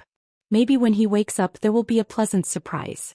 Helian Vivian exerted force in her palm and absorbed the essence of the entire dragon pill into her body. In an instant the air around her started to rotate. Even the ancient scrolls on the table started to churn incessantly, making bursts of noise. The white cat that was crouching at the side and basking in the sun straightened its body. Its eyes flashed with amazement. From the beginning, it knew that she was not simple, but it never thought that she would be a manipulative martial artist. This was not only in the Dragon War Empire. Even on the other side of the sea, it was impossible to find a second manipulative martial artist. This kind of martial artist was either a waste who did not know anything, or a shocking genius who could control all martial chi. It was very clear that its master belonged to the latter. Before, its clansmen were still questioning why it chose a well-known waste in the capital as its master. In order to help her keep the secret, he did not tell them the real reason. He only said that it was to repay a debt of gratitude and that he would return after a period of time. And the people on this side of White Academy did not even know that she already had her own divine beast. He just heard the people from the superior compound say, in the martial chi competition later, that one from the Helian family will definitely lose, especially miserably. Don't even mention whether or not she can be chosen as a consort. Third Prince originally liked clean and pure girls. As for her, she already had her marriage annulled once. Basically, she already has no chance. What's more, retired emperor will not let a waste enter the family. She did not know what those famous young ladies who talked about her behind her back would think after seeing this scene. The white cat narrowed its eyes and lowered its expression. What's more, when signing the contract, it already felt that in her body, other than her original martial chi, there was also a very simple and thick aura. If it didn't guess incorrectly, that must be her contracted demon god. A contracted demon god with an ancient aura, who could it be in the end? Just as the white cat was about to open its mouth to ask Hellion Vivian, a cold and noble figure like the moon appeared at the side of the door. That man was very handsome. His black hair hung down on his white clothes, giving people a feeling of abstinence that could not be profaned. It was obviously the first time it saw this man, but it always felt that there was an indescribable feeling of familiarity. What in the world was going on? The white cat moved its whiskers and subconsciously became vigilant. Little White, be good. He is my little brother. Hellion Vivian stroked the white cat's head and lazily propped up her chin. Facing Beligaju, she raised her eyebrows. Why did you come? You don't have money to take today.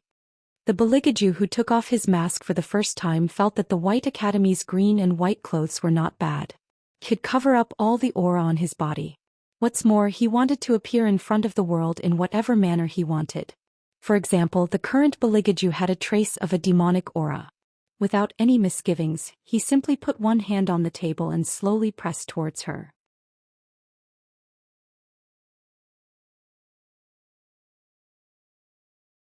Chapter 78.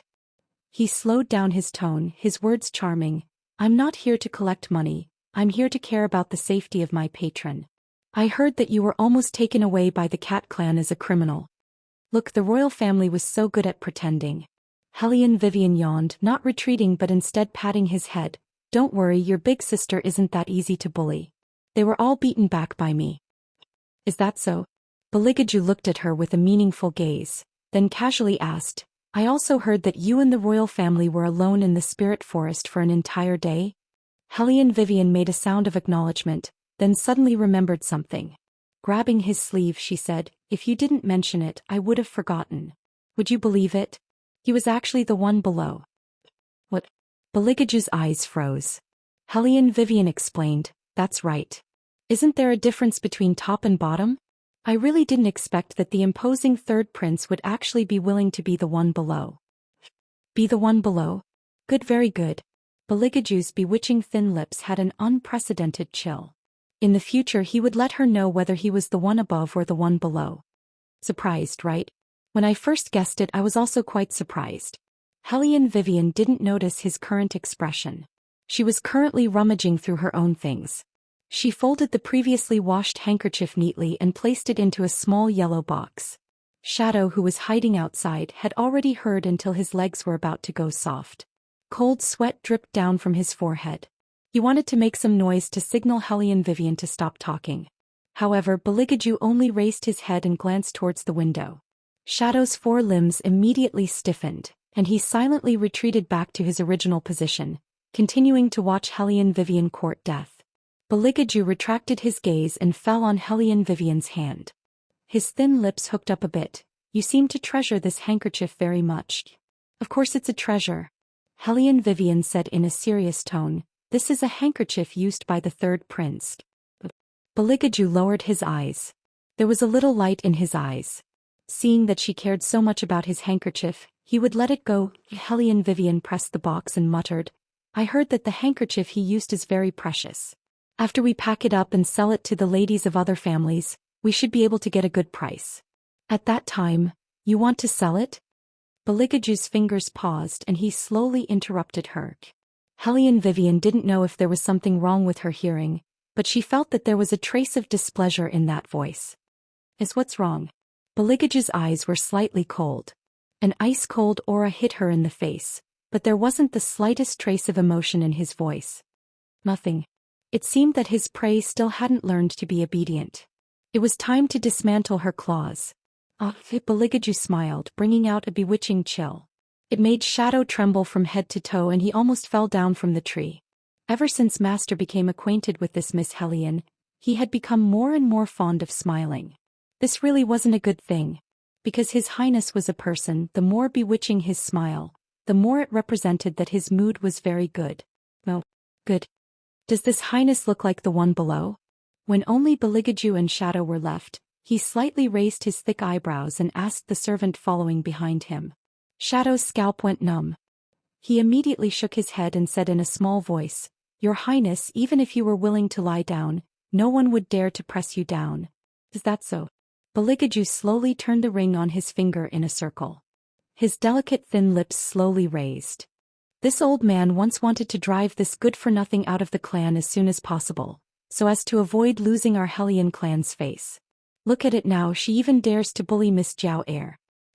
Miss Jiao Air is someone who will participate in the martial chi competition soon. She was also personally chosen by the retired emperor as a beauty. This good-for-nothing made her suffer such a big grievance. This is simply bringing shame to our Hellion clan.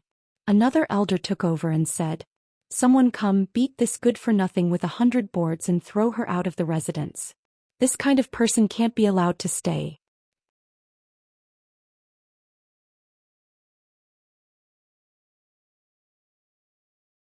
Chapter 79.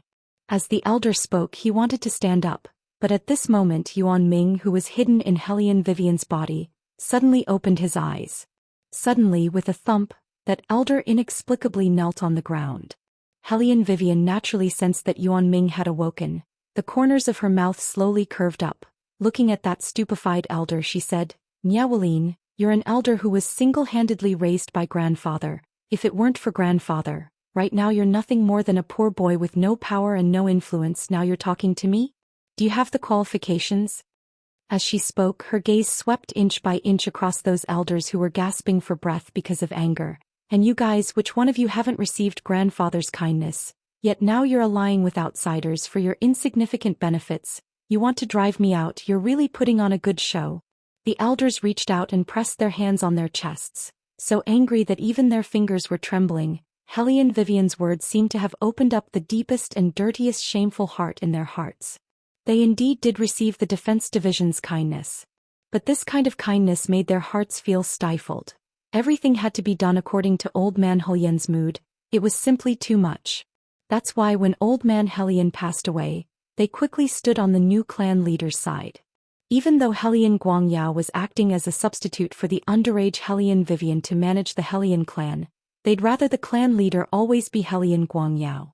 That way not only could they act like tyrants, they could also completely not care about whose mood they had to look at. When they were bored, they could even use Hellion Vivian as a joke to make fun of. Who let her be a good-for-nothing? The feeling of stepping on Old Man Helian's beloved daughter was very comfortable. Hee. Wei Wei had seen a lot of people, how could she not know what these people were thinking? She curved her thin lips and smiled faintly. Within the ridicule there was a bit of understanding. Sometimes people really shouldn't promote people. Who knows, maybe one day great kindness will become enmity. Respected father, don't you agree? Enough. Hearing Hellion Vivian even mention himself, the deep sense of humiliation made Hellion Guangyao want to strangle her to death. The elder who was kneeling on the ground was even more furious. Some people are really too much. Just a little bit of kindness and they want to say it every day. You even slandered our character. Patriarch, you must seek justice for us. Hellion Vivian. Hearing the elder's words, Hellion Guangyao took a deep breath. If you admit your mistake now, it's still not too late.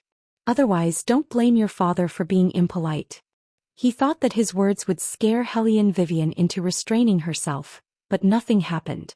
She just looked at him with a mocking smile, and that smile made him feel inexplicably nervous. Good, you really are a tough nut to crack. Hellion Guangyao was so angry that he laughed. Since it's like this, from today onwards you can get lost. The Hellion clan doesn't want a good-for-nothing like you. When Wei Wei heard what was said, she smiled very, very slowly. This is your purpose, right? In order to avenge that beloved daughter of yours, you unexpectedly joined hands with all the elders to expel me from the clan. However, don't forget, according to the Hellion clan's rules, as long as it's a descendant of the Hellion bloodline, even if they're expelled from the clan, they can still pass through the selection process and come back again. So much so that they can control the entire clan. Hellion Guangyao, you stole my family's inheritance, cut off my escape route and thought that nobody would know. Let me tell you, one day I will come back, kill your left arm and break your right arm. As if she didn't hear the gasps coming from all around her, Wei Wei didn't even look at Hellion Guangyao's ashen face. She flung the Hellion family's badge on the ground and casually turned around with a wicked smile. She didn't even pay attention to those stupefied elders. Bang! Hellion Guangyao kicked the chair in front of him and sent it flying. He didn't seem to feel the pain in his hand, his gaze firmly fixed on Hellion Vivian's back, his lower jaw tight. A good-for-nothing actually had thoughts of controlling the entire clan. Simply an idiot's dream. Eldrin. Hellion Guang Yao coldly snorted and extended his hand to help the elder up. What happened just now? Eldrin didn't care and waved his hand. Don't know what kind of despicable method that girl used, but she actually made this old man's legs go soft. It shouldn't be that she cultivated martial qi, right? After hearing Hellion Vivian's words, some people felt uneasy. Eldrin sneered. Cultivated martial qi? That kind of good for nothing? You all saw it, her body didn't have the slightest fluctuation of martial qi. What martial qi could she cultivate? Besides, with Miss Zhao Air here, even if that good-for-nothing had martial qi, even if she cultivated for another few hundred years, she still wouldn't surpass Miss Zhao Air. Mentioning Hellion Zhao, Hellion Guang Yao confidently smiled. I saw Zhao Air 2 days ago. What's worth being happy about is that she advanced again. Advanced again? The elders opened their eyes wide in disbelief. It hasn't even been a year and Miss Zhao Air actually advanced again. Worthy of being called a genius among geniuses. Hellion Guang Yao modestly waved his hand. In a few days it will be the martial qi competition. At that time, retired emperor will personally watch the competition at the Phoenix Pavilion. That's why she's so hardworking. She wants to win. After listening to these words, the elders felt that they were on the right side. Compared to that good-for-nothing Miss Zhao Air had a much better future. What's more, they already received news that Miss Zhao Air was very likely to be the Phoenix Girl. As long as they could firmly hold on to this ship, they would definitely have a meteoric rise in the future. As for that good-for-nothing, they reckoned that she would be oppressed in the preliminary competition. She was too weak to withstand a single blow, simply a joke. However, they didn't know in the slightest that in this world, there was a kind of martial artist who, even without the slightest element of vitality, could still manipulate the wind, water, rain, and dew of the world. This kind of martial artist was hard to come by in 100 years, even more powerful than a gold-ranked martial artist. And Hellion Vivian just so happened to be this kind of martial artist. Not only that, but there was also a demon hidden in her body, the invincible scourge of that year, Yuan Ming. Sooner or later they will regret it. Yuan Ming finally returned. His momentum was even more overbearing than before, especially that move just now was really beautiful. The white cat's ears perked up as it looked at the faintly discernible figure behind Hellion Vivian. Its eyes shook. It's him. Oh, I forgot to introduce you guys. Little White, this is Yuan Ming. Yuan Ming, this is Little White. Hellion Vivian didn't care at all as she stretched her body, not at all like she was driven out of the house. The white cat's mouth fiercely twitched. How many times did he have to say he was called by he? Bai Zai's descendant? Yuan Ming pushed his hair back, revealing a demonic appearance. No wonder when I was sleeping something barged in, so it was you? The white cat's face was cold, completely unwilling to talk to this demon who once had a grudge with their Bai Zai clan. On the contrary, Hellion Vivian's finger brushed across her thin lips, evilly smiling. Since everyone is here, then let's go let those stupid people bleed.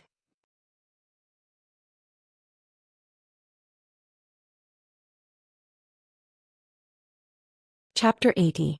The sky gradually darkened and the lanterns were lit. From afar, it was a flourishing and exquisite scene of lanterns. The crisscrossing streets were rendered very beautiful. At the corner of the street, a beggar who was originally curled up was awakened by the sound of silver hitting a bowl. As he raised his head, the evening light fell, and he saw a woman standing against the light with a white cat on her shoulder. The corners of her mouth curved into a smile.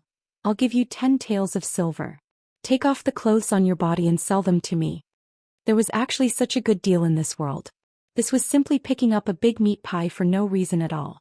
The beggar promptly got up and took off the tattered robe on his body in a few moves.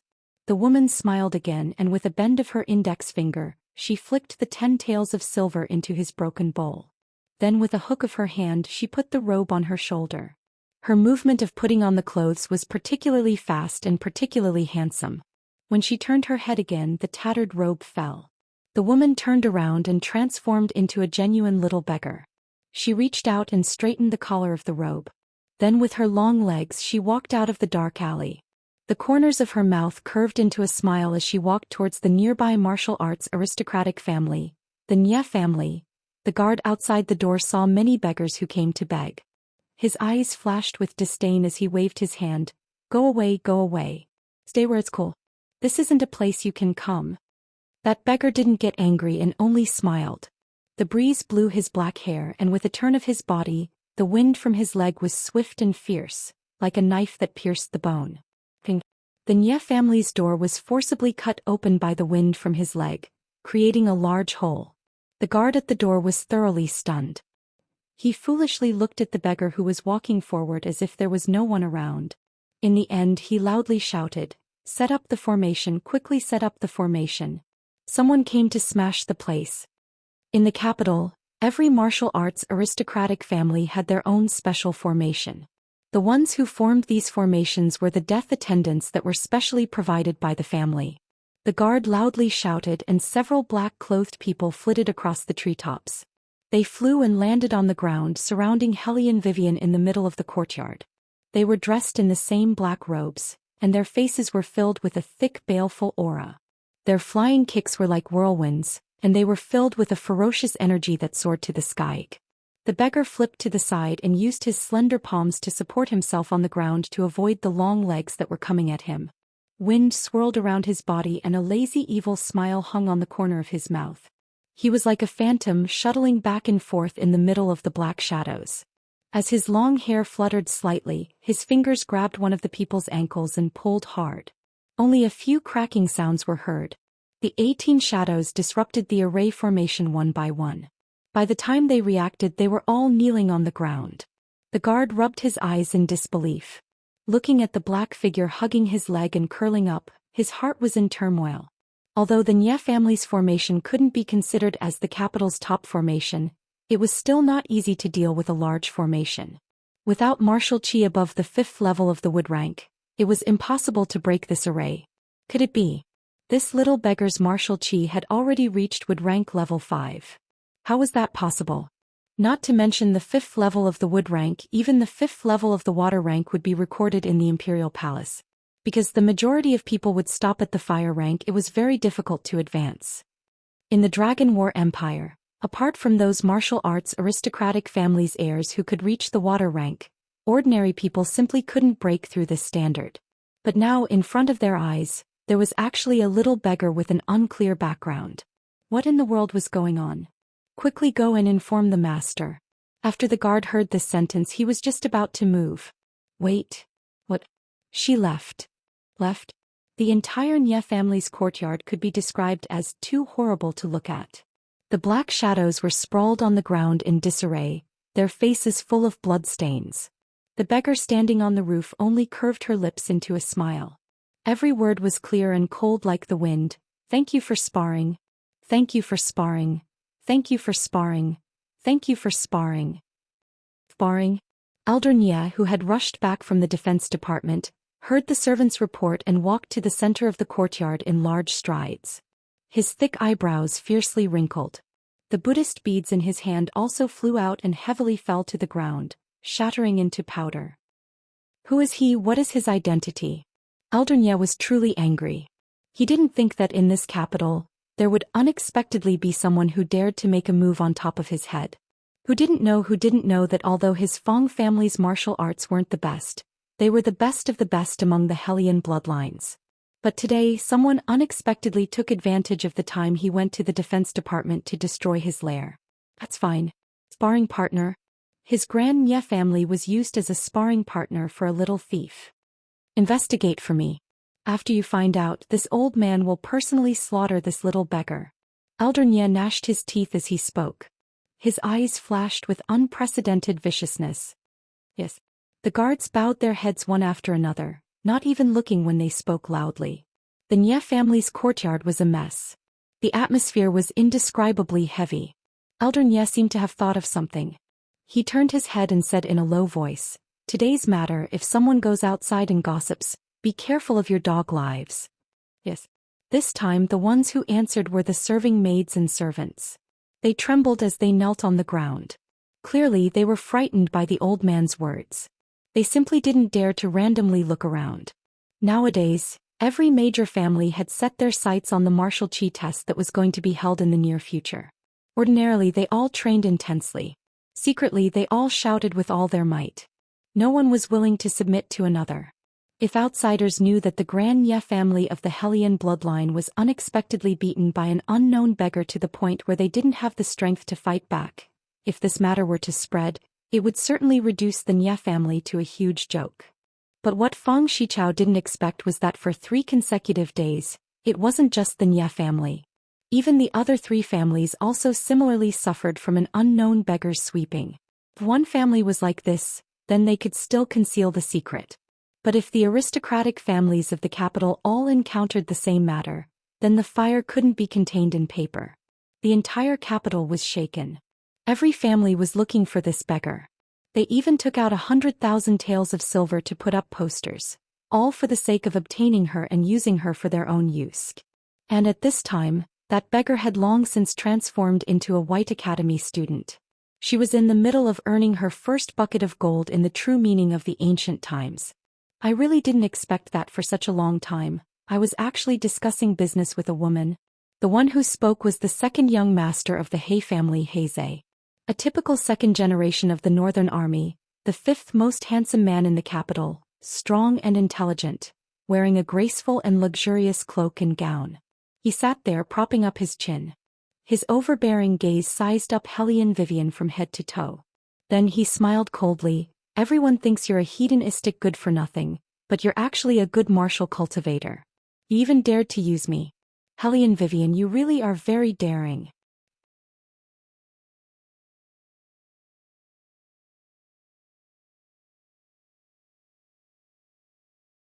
Who was kicked out of the family? The page boy finished washing the handkerchief and handed it to his honorable young master. Who else could it be? Isn't it that hedonistic Hellion Vivian? The entire academy has heard that it was the 4 elders who saw that Hellion Jiaoer was being bullied. They weren't happy and jointly made the decision. General Hellion wanted to protect her but he couldn't. He eyes took the handkerchief and laughed mockingly. Truly stupid. Stupid? Who is stupid? The page boy rubbed his head in confusion. In a corner of the academy there were few people. Hellion Vivian was sitting in her usual place, reading a book. Have the brains of those old men in the Hellion family been kicked by a donkey? Huan Mingxiang, who was standing beside her, held a broom and fiercely swept the ground. It was obvious that he was unbearably angry. Which family wouldn't want a genius like you? They even kicked you out of the family? Did they make a mistake? They're practically as stupid as a pig. They don't want me to participate in the martial chi competition that's coming up. Hellion Vivian yawned and absent-mindedly said. That's why they used this move. Huan Mingxiang didn't understand and wrinkled his white eyebrows. What does this have to do with you participating in the martial chi competition? You don't know the rules of the competition? Hellion Vivian was also astonished. Wasn't he an elder of 3 dynasties? Huan Mingxiang's old face reddened. This old man hasn't cared about the competition rules for a long time. The descendants of the martial arts aristocratic families don't need to participate in the preliminaries. They can directly qualify for the finals. As for the people from other clans, they must first win the first place in the preliminaries before they can enter the finals. After Hellion Vivian finished speaking, she saw Huan Mingxiang stare blankly. His mouth also opened differently from usual. Hellion Vivian raised her eyebrows. What's wrong? Cough cough. Huan Mingxiang lightly coughed twice and began to look at the sky. This competition rules seems to have been set by this old man 10 years ago. Hellion Vivian. However, don't worry, this old man can have them change the competition rules back. Elder Huan deeply felt that he had become an accomplice. Hellion Vivian shrugged her shoulders, the light in her eyes faintly shining. No need, I've already obtained the qualifications to be selected. Huan Mingxiang stared blankly. Afterwards he seemed to have thought of something. His fingers stroked his beard and the corners of his mouth curved. The little beggar that the 4 great clans have been looking for recently, is it you? I'm using it to practice. Hellion Vivian massaged her own neck. My physical fitness is too poor. Taking advantage of the time before the competition, I'll play with them a bit. Hearing this, Huan Mingxiang suddenly laughed out loud. Good, play with them a bit. Girls, since you want to improve your physical fitness, this old man will give you 2 things. As he spoke, Huan Mingxiang's figure flashed. When he reappeared, his hands were already holding an armament and a weight buckle. This armament is this old man's new one. As for the weight buckle, it's a sharp weapon that only those top-notch students of the superior compound can possess. Not only can it hide your martial chi when you take it off during the competition, you'll feel your body several times more relaxed than usual. I want the weight buckle. As for the armament. Hellion Vivian glanced at the armament, her expression unchanged. Elder Huan, you should take it back. Huan Mingxiang stared blankly. This was the first time he'd seen a martial artist who didn't like armaments. Girl, don't look at this as a new armament. It's not inferior to the ones your master made. I know it's just not suitable for me. How was she supposed to tell Elder Huan that this armament was made by her? All of its advantages and disadvantages she was clearer than anyone else. Awkward. Huan Mingxiang didn't expect to be rejected. He bitterly glanced at Hellion Vivian. Humph humph. Hellion Vivian watched the old man blow on his white beard. Her heart softened. For so many days, the old man had always been by her side guiding her. Aside from her master, no one else had treated her this well. What are you looking at this old man like that for?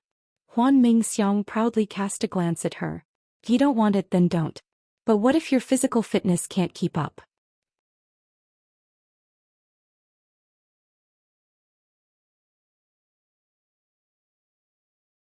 Chapter 82. Hellion Vivian slowly smiled. Elder Huan, you forgot a sentence. What? Hellion Vivian's eyes looked towards the superior compound not far away, her voice clear. In the world of martial arts, speed is invincible. Huan Mingxiang trembled, looking at the girl standing against the light. Something in his blood seemed to have been reignited. He thought that Dragon War Empire would have a unique genius that would follow the royal family. Because right now, this genius had already begun to show her edge, preparing for a big fight. He couldn't imagine what kind of scenery the martial chi competition would be like in the near future. Dusk, east side of the superior compound. Master, you've returned? Murong Chongfeng looked at the old man who hadn't appeared for a long time sitting on the seat of honor, his eyes shining. That old man's clothes were tattered as if he'd been to many places. He first hurriedly drank a mouthful of water, then said, "During this period of time I've been very busy." Murong Chongfeng naturally saw it, but, is there any news about the martial cultivation genius that Master is looking for? He guessed correctly. The old man raised his head with a white beard. Who else could it be other than the recently missing Master Tu Lao? His face carried an unprecedented excitement. I've investigated.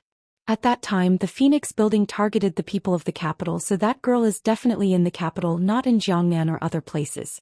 This time I've come back, and as soon as I entered the capital, I heard that the martial chi competition would be held in advance. I have a premonition. That girl will definitely appear in the martial chi competition.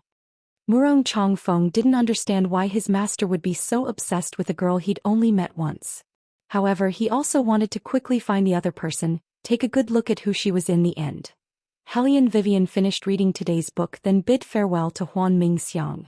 When she walked to the entrance of the inferior compound, she couldn't help but stop. It wasn't because of anything else, but because a bunch of young masters and misses from the superior compound, she didn't know what kind of madness they had. Of all the places to stay, they actually came to the superior compound. Hellion Vivian shrugged, planning to go around this group of people. However, at this moment, the most indolent and luxurious man raised his eyes slightly. Bits of sunlight shone through the leaves on his body, as if there was light flowing from his body. It was the third prince. Was he seen? Hellion Vivian raised her eyebrows and curtsied. Her posture even had a hint of roguishness. After that, she prepared to leave. Have you finished washing this prince's handkerchief? The man's voice was still very pleasant to listen to, and there was a captivating magnetism in his grace. The young ladies and young masters surrounding him looked at him in surprise, as if they had never thought that the usually cold and indifferent royal family would actually take the initiative to speak one day. However, for a moment no one knew who he was talking to. Only Hellion Vivian paused in her steps and looked at the man with the outstanding temperament. She saw that he was holding a teacup in his hand. His 10 slender fingers were like jade, and even his fingertips seemed to emit a faint light.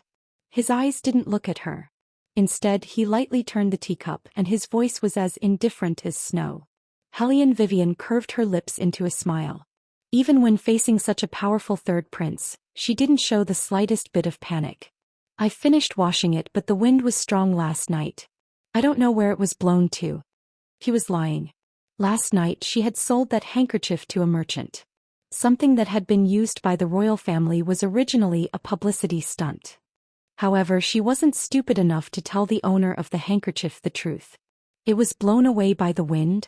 Beligaju pondered as he repeated this sentence.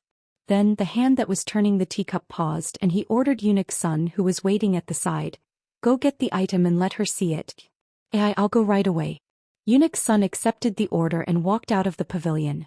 When he passed by Hellion Vivian, he gave her a meaningful look. Ever since he woke up this morning, he couldn't figure out his master's intentions. He disliked the noise, so not only did he accept the Superior Compound's invitation, he even moved the flower appreciation banquet that was originally scheduled at the Superior Compound to the Inferior Compound. It looked as if he was deliberately doing this for someone. Eunuch's son shook his head. It couldn't be. He was definitely overthinking it. His Highness must have felt that the Inferior Compound was quiet, so he decided to come here on the spur of the moment. However, those young ladies from prestigious families didn't think so. Jealousy welled up in their hearts, and their faces were already dyed with unhappiness. Especially Hellion Jiaoer. She clenched the teacup in her hand, and that pair of beautiful eyes was full of malice. She sat next to the man for so long, yet she didn't hear His Highness say a single word. This slut came and unexpectedly received this kind of treatment. Wasn't it because of the handkerchief that she previously asked for from His Highness? How come she didn't know before that this slut had so many tricks up her sleeve? Before, when she stuck to Murong Chongfeng, it was only when she saw a girl close to Murong Chongfeng. No matter what the occasion was, she would make a fuss. She was vulgar and hedonistic, just like a commoner in the marketplace. And now, she unexpectedly used a handkerchief to make His Highness break his rules again and again. Her scheming was quite deep. "Your Highness, what did you have Eunuch's son show that woman?" one of the tiger generals asked delicately. Last night, Eunuch's son had come to find her, so in His Highness's heart she was definitely different. It had to be said that a certain girl was too self-confident. If she hadn't bought a handkerchief that claimed to be used by the royal family from a merchant last night, Eunuch's son wouldn't have gone to find her. "Your Highness." That tiger general still wanted to say something. Beligaju coldly interrupted her words. "It's none of your business." These 4 words penetrated the ice in the bottom of her heart. That girl shrunk her feet, scared to the point that cold sweat came out. "Roar." The Hellion Jiaoer put her hand on the back of the girl's hand and gently patted it. She had a worried expression, but in her heart she sneered. She was just a general's daughter, yet she had fantasies that she shouldn't have. Regardless of the occasion, she talked to His Highness. She deserved to be loathed. Lu Ranru didn't know anything. She was moved to look at the Hellion Jiaoer comforting her. She lightly bit her thin lips and shook her head. Hellion Vivian looked at this scene as if it had nothing to do with her. The corner of her mouth pursed into a mocking smile. A group of women for a man played with all their thoughts. Tired. She had to say, even if that man was more honorable, what was the use? He still had to share with other women. She couldn't stand this. In her mind, as long as a woman had money on her body and makeup on her face, she wouldn't be afraid of any work. As for marriage, if she met someone who could be a couple for a lifetime, she would marry. If she didn't, she would be more free. She seemed to have caught the trace of indifference at the corner of her mouth. Beligaju's hand that was drinking tea paused. His beautiful eyes raised a never-before-seen chill.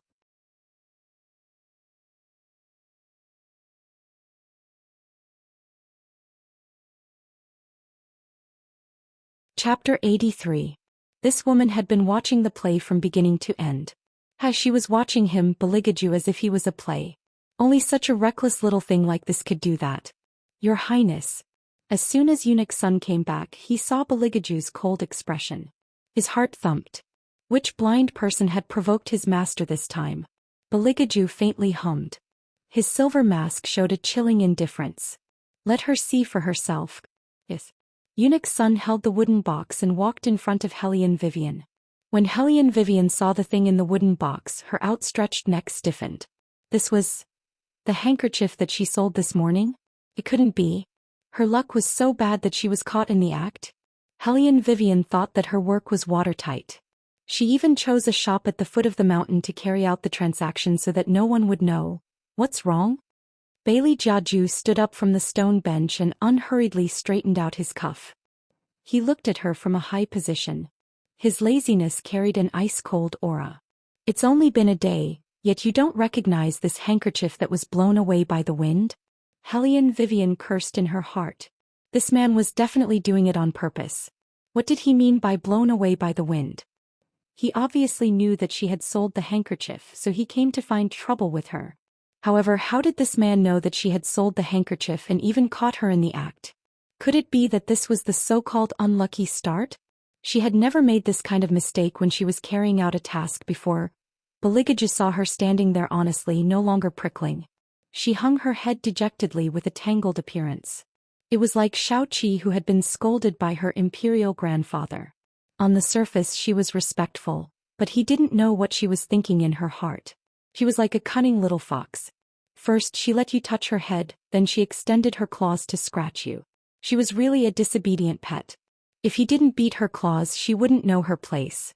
However, Baligaju didn't really want to polish his pet's temper. Wouldn't that be meaningless? Next time when you're washing the handkerchief, watch it carefully. Wait until there's no wind to dry it. Baligaju indifferently swept a glance at Hellion Vivian. He spoke as if he was speaking the truth. If it wasn't for Eunuch Sun picking up this handkerchief, you wouldn't be able to keep that head of yours. Only she could do such a thing as to resell the item that he had given her to someone else. Eunuch Sun was stunned when he heard this. Why was he the one who picked it up? It was obviously the royal family who ordered him to buy the handkerchief. Wei Wei was also puzzled at the sight. She extended her hand and scratched her own head. In her heart she was puzzled. Could it be that after she sold it, this handkerchief was really blown away by the wind? And then Eunuch Sun picked it up? If that was the case, it was not surprising that she was caught. It was all a matter of luck and aura. Who told His Highness to be a homosexual? She really couldn't compare to a homosexual. Thinking like this, Hellion Vivian felt much better. She raised her head and smiled. What His Highness said is right. Fortunately, it was picked up by Eunuch Sun. Eunuch Sun was speechless. How come he didn't remember picking up a handkerchief?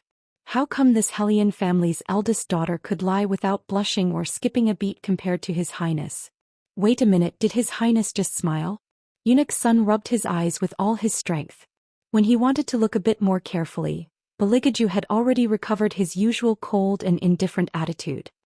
He waved his long sleeves and left. His long cape that reached his ankles fluttered in the wind.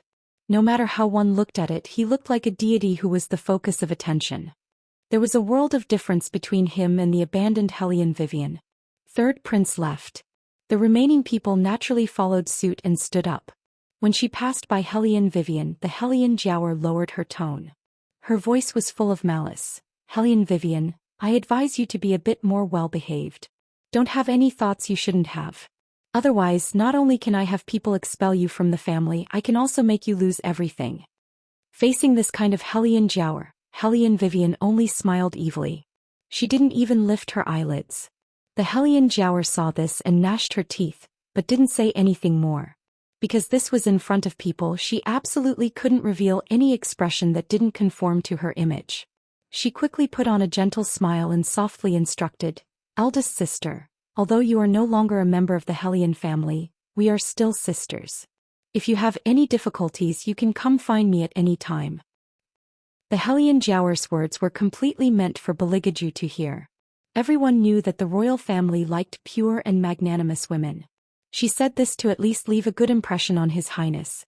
As expected, after Baligaju heard her words, he slightly raised his eyes and glanced in her direction. The Hellion Jiaoer's smile became increasingly clear. Her beautiful eyes were like water as she looked up to meet his gaze. Baligaju only paused for a few seconds before he indifferently withdrew his gaze. His sleeves fluttered, bringing with them his unique and elegant fragrance. The fragrance on his body was indeed very pleasant to smell. It had the power to bewitch people. Even though she had smelled it many times in Spirit Forest, Hellion Vivian couldn't help but sigh.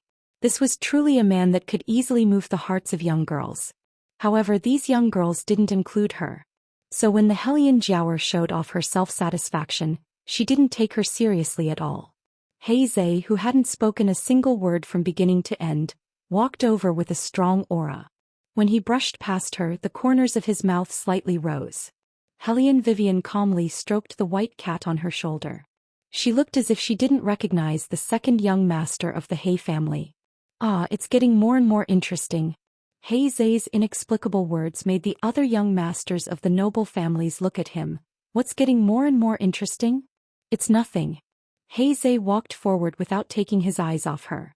The tyrannical smile on his face didn't fade. In front of others they had to pretend that they didn't know each other. This was their initial agreement. Only he didn't think that Hellion Vivian would really do it. One had to know that if it was any other girl, they would have already taken the opportunity to climb into his bed. This Hellion Vivian was completely different from the rumors.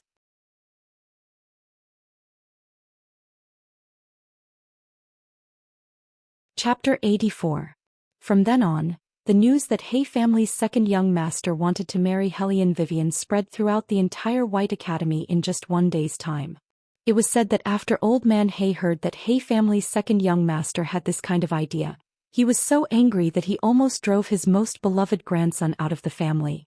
How could the dignified He family's descendant marry a notorious good-for-nothing? This was simply a joke.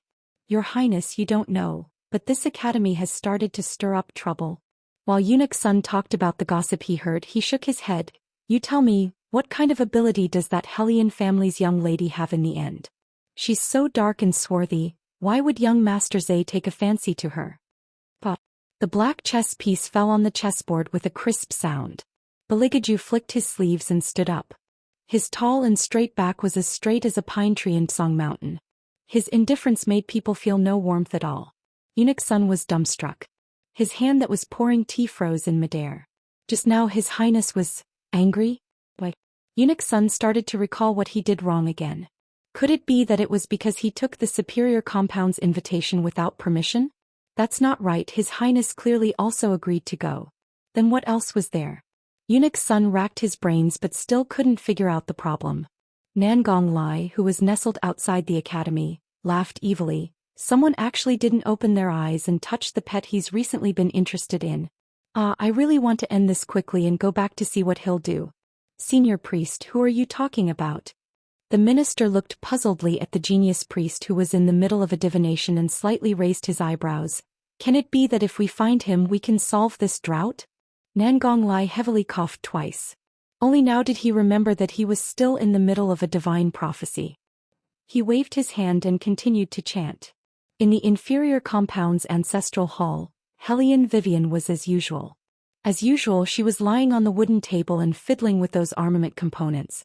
The surrounding students all used pensive gazes to look at her, whispering and pointing. Hellion Vivian wrinkled her eyebrows and lifted her gaze. Only then did those people quickly stop talking. They also didn't know why, but when they met this good-for-nothing's gaze, they would subconsciously feel afraid. Hellion Vivian didn't have any other intentions. She just wanted to know what was going on with this group of people. They were unusually excited today.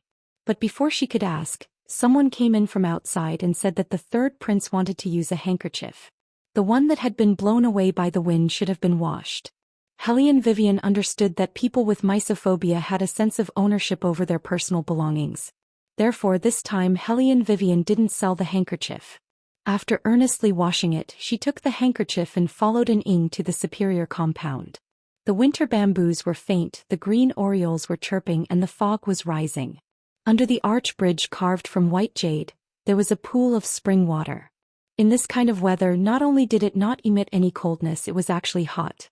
Needless to say, there should be some kind of spring nearby.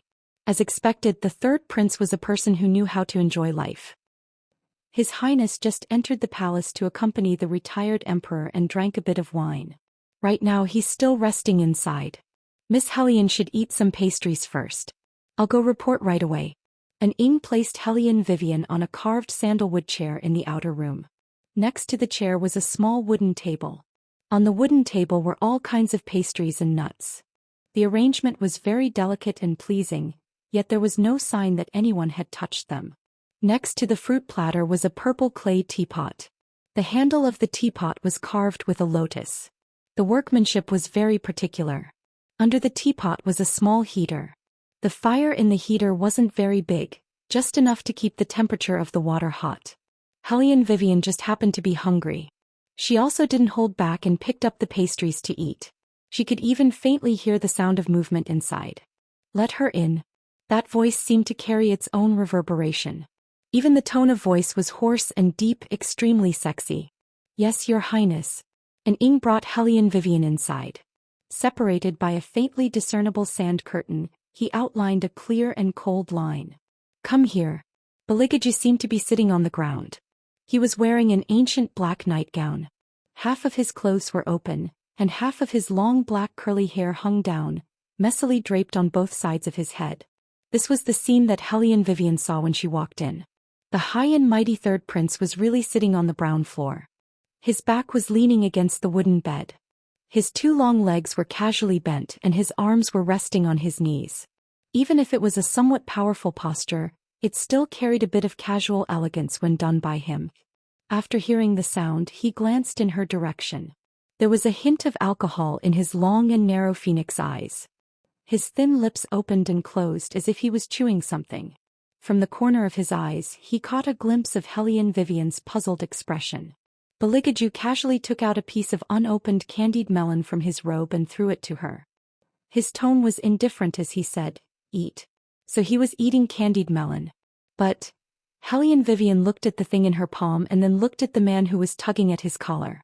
She was very sure that the royal prince was most likely drunk. Otherwise, as cold and aloof as him, he would never throw the snacks that he carried with him to share with others. Bailey Jiaju saw that she didn't eat the food he gave her. His apathetic and tranquil line of sight slowly swept over her face, as if he was trying to identify her for a moment. Then he said in a completely unrelated manner, "Don't call me Your Highness." After a pause, he said with a trace of displeasure in his deep voice, "Everyone calls me that. Did you guys discuss it?" Hellion Vivian. He was really drunk. His Highness when drunk was a little too cute. Hellion Vivian looked at him with bad intentions. "I'll help you up first." In a while, when there was no one around, she could take off the silver mask on his face and take a good look at what he looked like. Unexpectedly, Baligaju indifferently brushed her aside. He touched his forehead and there was a strong sense of vigilance between his eyebrows. "Go and get some water." His voice had a slight hoarseness, like the timbre that flowed out of an expensive cello, with an elegant and deep texture. As expected of the third prince.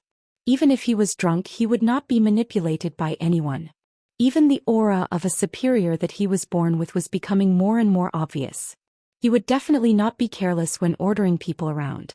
Pouring a cup of water was just a matter of convenience. Hellion Vivian took the cup and bent down to pass it to him. Baligaju did not take it but just lowered his forehead with his fist. His long eyebrows were tightly knitted. His dark phoenix eyes were originally filled with a deathly stillness, but under her gaze there was a hint of evilness.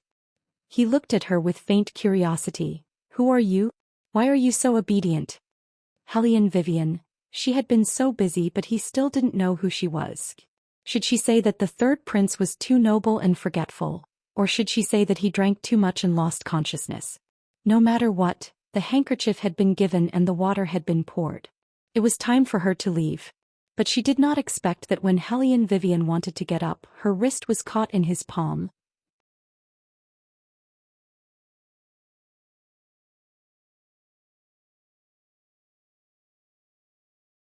Chapter 85. To the third prince it wasn't a big deal. It was just a matter of adding in a fare. She didn't want to be kicked out of the academy because of this kind of bullshit. Quickly pushing him away, Hellion Vivian stood up from the floor and looked at Baligaju with a slightly cold gaze. What? Could it be that this highness said something wrong? Baligaju's voice had a faint smile that couldn't be ignored. Hellion Vivian just realized that when he was drunk he wasn't just a little bit more evil than before. However, after taking advantage of her he still disdained her for being weak. He really thought that she, Hellion Vivian, was a vegetarian. If it wasn't because this body's physical strength was too weak, does your highness think that I wouldn't be able to beat you? Hellion Vivian grabbed Baligaju's collar. Her small face was lowered and her voice was fierce. Calling her a hedonist really wasn't excessive at all. Baligaju clearly didn't like the words she used. his long eyebrows faintly wrinkled. This little fox's mouth was really only suitable for kissing. He rubbed his forehead with a headache and said in a cold voice, "Don't worry, I'll take responsibility." What she was discussing with him wasn't the problem of taking responsibility or not, okay? Moreover, even if she really got married, she wouldn't marry someone who turned into a wolf after getting drunk. Who said that you'll take responsibility? Hellion Vivian coldly threw away the outer garment that was messed up by him. This way she would appear more dignified. Just now the outer garment was messed up by him. Anyone with a discerning eye would know what happened with one look. Beligaju only thought that she was throwing a tantrum. Regardless of whether a woman was smart or not, once they had a temper they wouldn't be rational enough. They had already kissed. Other than making him take responsibility, did she have a better way out? Even the Hay clan was properly dealt with by him after a round of drinking. Why was this woman still angry at him for something so obvious? Someone as noble as Third Prince simply didn't understand. From Wei Wei's point of view, being kissed by someone didn't necessarily mean that the other party had to take responsibility. Even though in the truest sense her first kiss had been snatched away. Wei Wei's heart was also angry, but she wasn't a girl from ancient times. Reputation compared to her simply didn't count for anything. Besides, if a man likes a woman, then the first characteristic of a man should be respect for her. It was obvious that the Third Prince was more interested in her, not to mention that he had drunk wine. If it wasn't for the fact that the timing wasn't right, she would have had the urge to cripple his hands. "Your Highness." When Eunuch Sun came in, he saw this scene. The two of them, one standing with fire in his eyes, the other sitting in a cold and noble manner. The way they looked at each other was a little strange. Beligaju faintly hummed as if he was still being tortured by the alcohol. His nasal voice was a little heavy. Eunuch Sun exclaimed, "Your Highness, why are you drinking? Don't you know that your body can't drink? Did you do something to provoke the retired emperor again?" Eunuch Sun's guess was correct. Bailey Jiaju had indeed provoked retired emperor. It was only because Bailey Jiaju had raised a request that made retired emperor very angry, that retired emperor, in a fit of anger, made retired emperor's imperial grandson, who he clearly knew couldn't drunk, until he collapsed. "Miss Wei Wei." Eunuch Sun carefully looked at Hellion Vivian's expression. He leaned over and whispered, "His Highness didn't do anything to you? After he drinks he'll always be very strange. For example, he would wickedly ask people to get out and then get in again.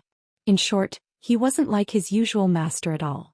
Hellion Vivian chuckled twice in her heart. Sure enough, it was because he was drunk. "Eunuch Sun, if the royal family gets drunk again, you can finally find a man. Maybe he'll be happy and reward you with some gold, silver and jewels." Eunuch Sun didn't understand this time. Find a man for what? His Highness only liked to make people roll around. This had never been differentiated between men and women. Because the Third Prince, Hellion Vivian raised her thin lips. Each word was like a ruffian, needs to be suppressed. After throwing down these two words, Hellion Vivian left. Missing her first kiss and losing her outer garment, she looked more ruthless than ever. The queen's aura that had been restrained by her all year round was inadvertently exposed in that instant. When Eunuch Sun heard the two words, "needs to be suppressed," his mouth opened wide. By the time he reacted, Hellion Vivian had already walked far away. He turned his head to look at his master. That person acted as if nothing had happened. He stood up from the floor, absent-mindedly arranged his collar and stood by the window. He was aloof and indolent. His thin lips seemed to be broken, but it didn't diminish his elegance at all. On the contrary, it added a touch of seductive evil charm. Eunuch Sun couldn't help but wonder what his master did in the end to make that Hellion family's eldest daughter give him the two words, "needs to be suppressed." What was even stranger was that His Highness actually didn't get angry. Although His Highness' temper was better after drinking wine, that didn't mean that he didn't have a temper. What was going on today? Eunuch Sun blinked his eyes. Immediately after, he seemed to have thought of something and shouted loudly, "Your Highness, your mouth. Someone come, all of you come in. How are you all looking after His Highness?" Eunuch Sun's voice grew louder and louder. Beligaju only stood there indifferently, allowing the person beside him to serve him. When his slender finger brushed across his thin lips, it brought out a smile that had never been seen before. Eunuch Sun was still pondering how his master had provoked the retired emperor, to actually let the retired emperor bear to force him to drink so much wine, to the point that his master had bitten his lip until it bled. He would never have thought that this lip wasn't bitten by Beligaju, but rather by Hellion Vivian.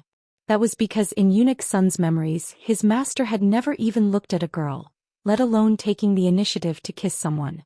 Even if it was really his master who kissed someone, that girl would also be wild with joy and absolutely wouldn't come up and bite his highness. Therefore Eunuch Sun had already guessed that the wound on Beligaju's lip was bitten by himself. It also couldn't be blamed that Eunuch Sun didn't think of Hellion Vivian. It was only because Beligaju's popularity in the Dragon War Empire was too great.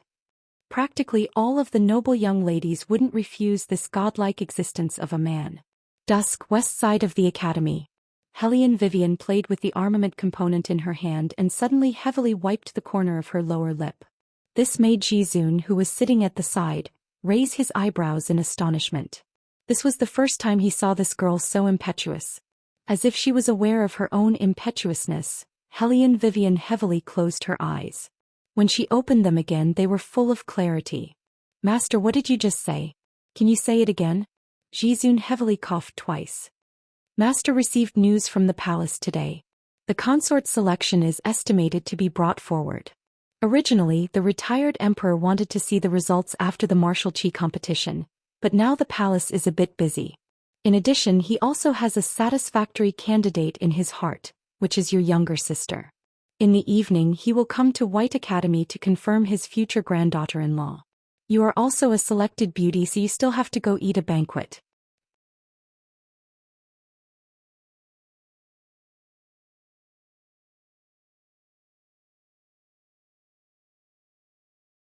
Chapter 86. Okay. Hellion Vivian casually shrugged her shoulders. In any case, eating one meal is eating 2 meals is also eating. It's only a formality. The earlier it ends, the more she can concentrate on preparing for the martial chi test. Jizun didn't know what she was thinking. After looking at Hellion Vivian for a while, he loudly stood up. "Disciple, you can rest assured. Even if the third prince doesn't choose you, there are still other young masters at the banquet. If it really doesn't work, then the He family's kid is also fine. I'm not interested in getting married right now." Hellion Vivian laughed. Pushing the parts in her hands, a first-rate armament was made. This armament was clearly different from other armaments. It was made of a completely black material. When it was formed, it was only the size of a palm. However, when it was fully unfolded, it was a scythe that only the Grim Reaper in comics would carry. It was extremely cool and handsome. The blade also revealed a cold elegance, as if it was looking down on all living things. Life and death, it was completely demonic. Seeing that armament, Jizun's eyes lit up. "Wings of the Night God. Disciple, how much do you intend to sell this armament for? Master will give you a higher price. How about you sell it to Master?" Hellion Vivian was also very satisfied with what she made. She casually put it on her shoulder and smiled. "Master, this one won't do. It's a gift. As for the rest, Master can choose whichever one you like." Jizun's expression clearly carried a trace of disappointment. However, there was no use for the Wings of the Night God by his side. He was already old and simply couldn't control such a destructive armament. Rather than letting such a good treasure stay in the shop and get stained with dust, he might as well put it into the hands of a suitable person. Only he didn't know why, but when he first saw this armament, the first thing he thought of was actually that icy brat who was currently choosing a concubine. Speaking of which, he also didn't know who exactly that red one of his was. These past few days he observed the stars every day and night, but he still couldn't guess the reason why. "Master, I'm leaving." Hellion Wei's finger moved to the side. That sickle seemed to have been triggered by some mechanism and quickly closed together, lying quietly in the palm of her hand. Jizun looked at her cold back and shook his head again. If only his disciple could grow a little whiter. If she grew a little whiter, even if that ice brat was unwilling, he would still send his obedient disciple to the palace. But now sigh. The Grand Master heaved a long sigh. He only hoped that his dear disciple would not be maliciously belittled by those people at tonight's banquet. Before nightfall, the academy was bustling with noise. In order to welcome the arrival of the retired emperor, lanterns were hung everywhere. Even the commerce courtyard was bustling with activity. Previously, Minister Jing had already been thrown into the heavenly prison. With the return of Headmaster Tusufeng, the entire banquet was filled with a strong academic atmosphere. It was obvious that the latter was much more elegant than the former. Hellion Vivian wasn't in a hurry to go to the banquet. As usual, she didn't dress up and asked her little brother to come out. With a lazy expression, she stood under a locust tree and yawned. When Baligaju, who had returned to his student attire, appeared, he saw this scene. After confirming that there was no smell of alcohol on his body, he walked over and said in an indifferent tone, "What's the matter that's so urgent? And you've come?" For a moment, Hellion Vivian felt that this man's voice was too familiar. It was so familiar that she couldn't remember where she had heard it before. Bailey Jiaju hummed in agreement. The demonically cold light in his eyes fell on her thin lips. This made Hellion Vivian recall the kiss that happened this evening at the third prince's place. She clearly knew that this matter wouldn't be known by anyone, but Hellion Vivian inexplicably felt somewhat guilty. She avoided his gaze, took out a black bracelet from her bag and threw it to him. "Try it. It's the armament I promised to make for you." When Baligaju saw that armament, his eyes faintly flashed with a ray of light. Only that ray of light was hidden too deep, so deep that only he knew. "Such a small thing, do I have to buckle it on my wrist?" The man pretended to be puzzled as he asked. Hellion Vivian smiled. "Press the small button on its left side." Baligaju cooperated and did as he was told. A black sickle as tall as a person appeared in the boundless moonlight. "This is..." Baligaju raised his eyebrows. Hellion Vivian curved her thin lips. "Wings of the night god. The first time I saw you, I wanted to make this kind of sickle. Don't look at how this armament isn't made of silver. Its material isn't bad at all. Xiaobai dug up some tungsten iron from the spirit forest for me. I heard that it has more soul-sucking power than silver. You really want to give it to me?" Baligaju's voice faintly interrupted her words. Hellion Vivian raised her beautiful phoenix eyes. "What? You don't like it?" "Oh, I like it very much." The man's deep eyes motionlessly looked at her. Suddenly he raised his arm and lifted her bangs. Then he leaned over and pressed his thin lips on her forehead. The corners of his mouth carried an evil aura. "Thank you for the gift." Hellion Vivian touched her forehead and pushed him away. "What are you doing? Don't you know the Academy's rules?" Last time he was in the limelight in the ancestral hall, but he didn't do anything substantial. This time he played a bit too big. Bailey Jiaju lazily curved his lips. He put away the scythe and looped it around his wrist. "I've already said that I'm thanking you for your reward. Or is it that Sir Patron prefers a deeper feeling? For example, beating you up?" Hellion Vivian also laughed. Her left hand rotated her wrist, looking like a demon. Baligaju reached out and rapped her fist. He opened his thin lips as if he wanted to say something. At this time, a burst of laughter suddenly came from the distance. "What did I say? Some people are used to being debauched and can't live without a man." It was Hellion May. Following behind her were young ladies from prestigious families who were about to attend the banquet. All of them had dressed up meticulously, especially Hellion Jiao Air. She wore a pure white long skirt embroidered with gold and silver velvet flowers. On the outside she wore a light pink outer garment. In between her eyebrows, there was an exquisite hibiscus flower, adding a trace of a girl's delicate and shy beauty. Don't worry about her. She's only worthy of finding someone from the inferior compound. Little sister Nya is right. Let's not worry about her. Let's talk about something happy. Did you hear? There's news from the palace. It's said that this time the retired emperor is not only coming to pick a consort for the royal family, but also to hold a flower appreciation festival. Every family's young master will participate. Whoever they like will be given the white cherry blossoms in their hands. A certain person will be miserable. When the time comes, they won't be able to receive a single one. That's not enough to lose face. The ridicule grew more and more. There were even people who didn't hide their laughter and said, "Then wouldn't there be a good play to watch tonight?"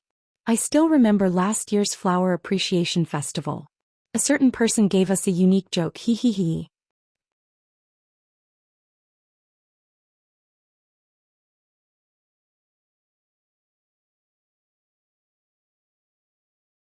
Chapter 87. If they didn't mention it, Hellion Vivian would have almost forgotten what she had encountered at the Flower Appreciation Festival. In the Dragon War Empire, The annual Flower Appreciation Festival was the most anticipated festival for young girls. Because on this day, all the young masters from influential families would hold a white cherry blossom and give it to the young girl they admired. At that time, Hellion Vivian had just reached marriageable age and had the fantasies that all young girls would have. She hoped that her future husband would give her a white cherry blossom. In order to be more beautiful on that day, she even threw away her self-esteem and took the initiative to ask for money from Madame Sue. She still remembered the sarcastic remarks of those people around Madame Sue. They said, "No matter how well you dress, you're still just a poor and pedantic person." Hellion Vivian clenched her hands. She had no choice but to swallow the anger in her heart. No matter how hedonistic the rumors made her out to be in the capital, only she knew that she had to look at other people's faces in the manner. She was afraid that Murong Chongfeng would forget to bring a white cherry blossom, so she called out the servant by his side and asked him to deliver a letter to her. Who knew that not only did the servant not deliver it, he even ordered someone to read the letter out loud. All the young masters and young ladies from influential families who attended the Flower Appreciation Festival all knew the contents of the letter. The originally bashful young girl's thoughts were exposed in front of everyone's eyes. The men looked at her with disrespect and licentiousness in their eyes. The young girls held their fans and laughed together. She still remembered Hellion Jiaoer's smiling eyes at that time. She curved her red lips and said to her, "Eldest sister, you must not bear grudges against Lord Murong." He also didn't think that he would attract so many people to watch. At that time she was young and couldn't think straight. It was obvious that someone had tampered with it, causing her reputation to be tarnished. And at that time Murong Chongfeng didn't say anything. He only stood there and coldly smiled. It was as if he felt disgusted just by looking at her. Hellion Vivian just stood there and watched everything in a daze. Everyone roared with laughter and mocked her as if they were looking at a clown. But at that time, it was as if her eyes only had the letter pasted on the wall and the white cherry blossom on the ground. That day she was the only girl who didn't receive a single white cherry blossom. Even Miss May, who was 3 times fatter than her, had a gentleman give her one. She, on the other hand, was being patronized. However, that family's young master actually said to her, "Tisk, I really didn't expect you to be so unrestrained. Do you want to follow this big brother, Hellion Vivian was furious. She threw the white cherry blossom at his face and ran out of the banquet. She could faintly hear that person's voice. "It is your fortune that I fancy you. You are not willing. What are you? You're just a sex slave. How dare you be so picky?" They were all saying that she was a spoiled brat with no upbringing. She even hit people in such an occasion. She's simply bringing shame to us women. But he didn't ask her why she hit him. Even Murong Chongfeng, upon seeing the tear stains on her face, turned his eyes away as if it had nothing to do with him, as if she had nothing to do with him. It turned out that this group of people also did this kind of thing to her. Hellion Weiwei withdrew from her memories and set her sight on Hellion Jiaoer's body. The light in her eyes chilled. She didn't know why, but the current Hellion Jiaoer was actually a little afraid of this good-for-nothing smile from time to time. She evaded her gaze and her soft shoulders shrunk back, as if she was attacked and wanted to seek help. Miss Nia, who was standing by her side, naturally put her arm around her shoulder. "Sister Jiaoer, don't be afraid. With us here, this person can't harm you." "That's right." Everyone echoed one after another. "Sister Jiaoer, in a moment the retired emperor will arrive. You should concentrate on the banquet. The imperial family will certainly give you a white cherry blossom. As for the others, it's better if we don't see them and don't worry about them." Hellion Jiaoer made a small sound of agreement and smiled gently. Her long skirt swayed as she arrogantly glanced at Hellion Vivian. Like the moon surrounded by stars, she walked towards the superior compound. Hellion Vivian curved her thin lips, tainted with a faint evil aura. She turned her head towards Beligaju and said, "Take the things properly. If you don't like them, come find me at any time to make adjustments. I should also go freeload on food and drink. Bye." The dusk grew thicker and a cool breeze brushed past. Beligaju looked at that slender and free figure, his eyes slightly sunk. Freeload on food and drink. At his consort selection banquet, the only thing she thought of was to freeload on food and drink?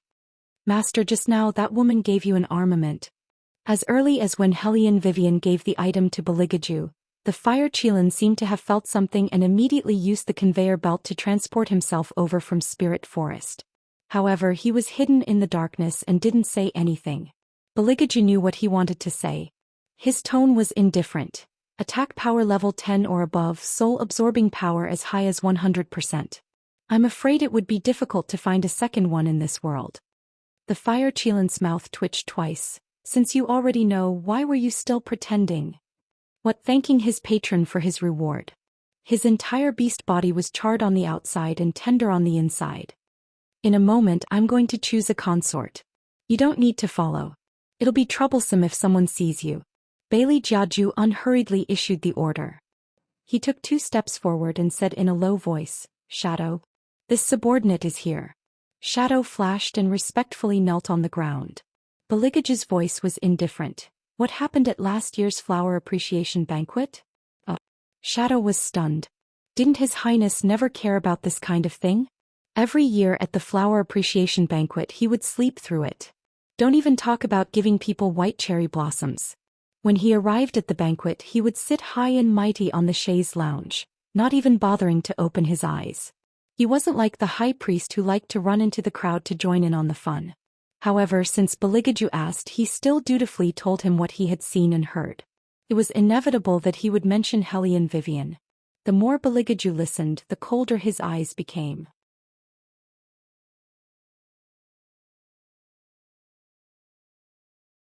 The cold wind hit his body and his fingers were a bit cold. Eunuch Sun, who had been waiting by his side, also began to nag. Originally, I thought that the matter of the letter being given at the flower appreciation banquet was a false rumor. I didn't expect it to be true. This Hellion Vivian is really willing to do anything for Lord Murong. Perhaps Lord Murong will be moved and will really take back the letter of divorce.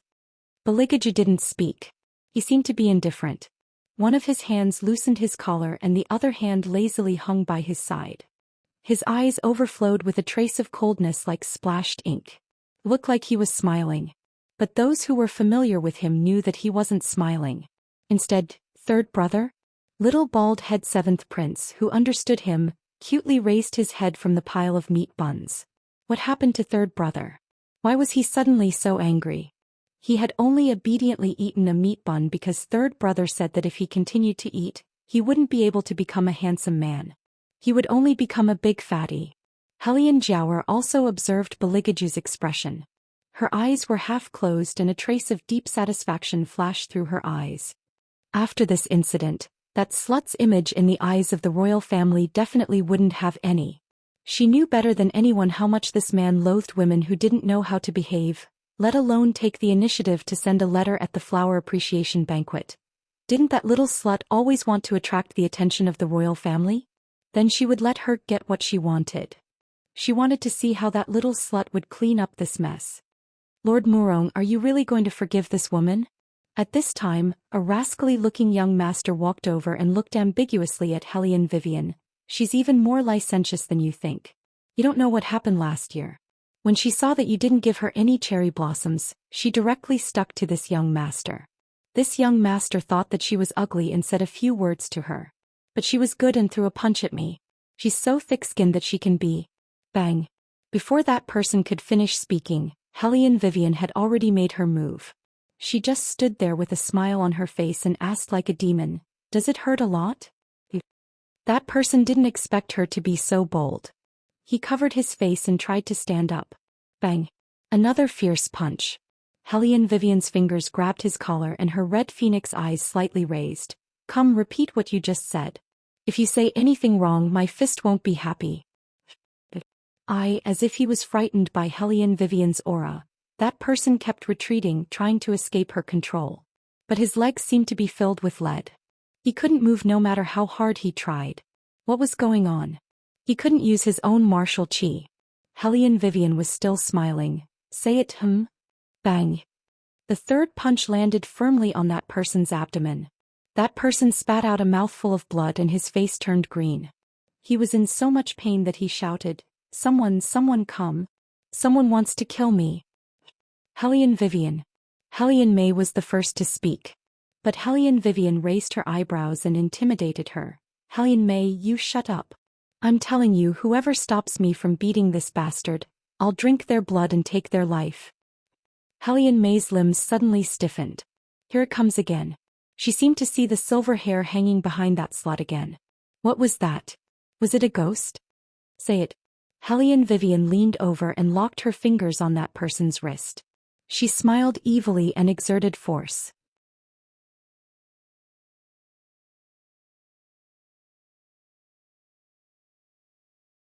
Chapter 89. However, in an instant that person's screams penetrated the entire academy. I'll talk. He was in so much pain that his face turned white and his body went limp. That day you didn't stick close to me, it was, that person looked around still hoping that someone could help him. But he underestimated Hellion Vivian's ruthlessness. He even underestimated Beligaju's presence. The royal glanced over, and those who wanted to help could only obediently retreat. That person had no other choice and heavily closed his eyes. I wanted to take advantage of you, so you beat me.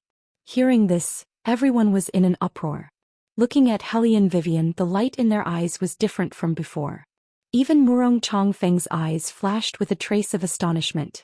He actually didn't know that the situation that day would be like this. Inexplicably, his heart softened. She had suffered so much because of him. Should he follow her wishes and give her a white cherry blossom? Murong Chongfeng thought of this, and just as he opened his mouth to call, Vivian, Hellion Vivian suddenly smiled and coldly interrupted him. Lord, the letter in your hand wasn't written by me. In the future, before you talk to people, you should first make sure who you're looking for. If there's nothing else, please move aside. You're really affecting my appetite by standing here. Every time she saw this scum's face, she felt disgusted. As Hellion Vivian spoke, she pushed that person to the side, not even looking at Murong Chongfeng's handsome face that instantly turned ashen. Hellion Vivian, you wait for this young master. That person was battered and exhausted, spitting out ruthless words, step by step retreated. No matter how you looked at it, it was comical. Hellion Jiaoer didn't think that her carefully arranged scheme would have such a result. She even specially had someone copy Hellion Vivian's handwriting, but after being beaten by her, it didn't come in handy at all. Instead, that little bitch even clarified what happened last year. Hellion Jiaoer clenched her teeth so hard that it hurt. She thought that no matter how Hellion Vivian changed, her feelings for Murong Chongfeng would never change. After all, no matter what happened in the past, as long as it involved Murong Chongfeng, that little slut could endure it.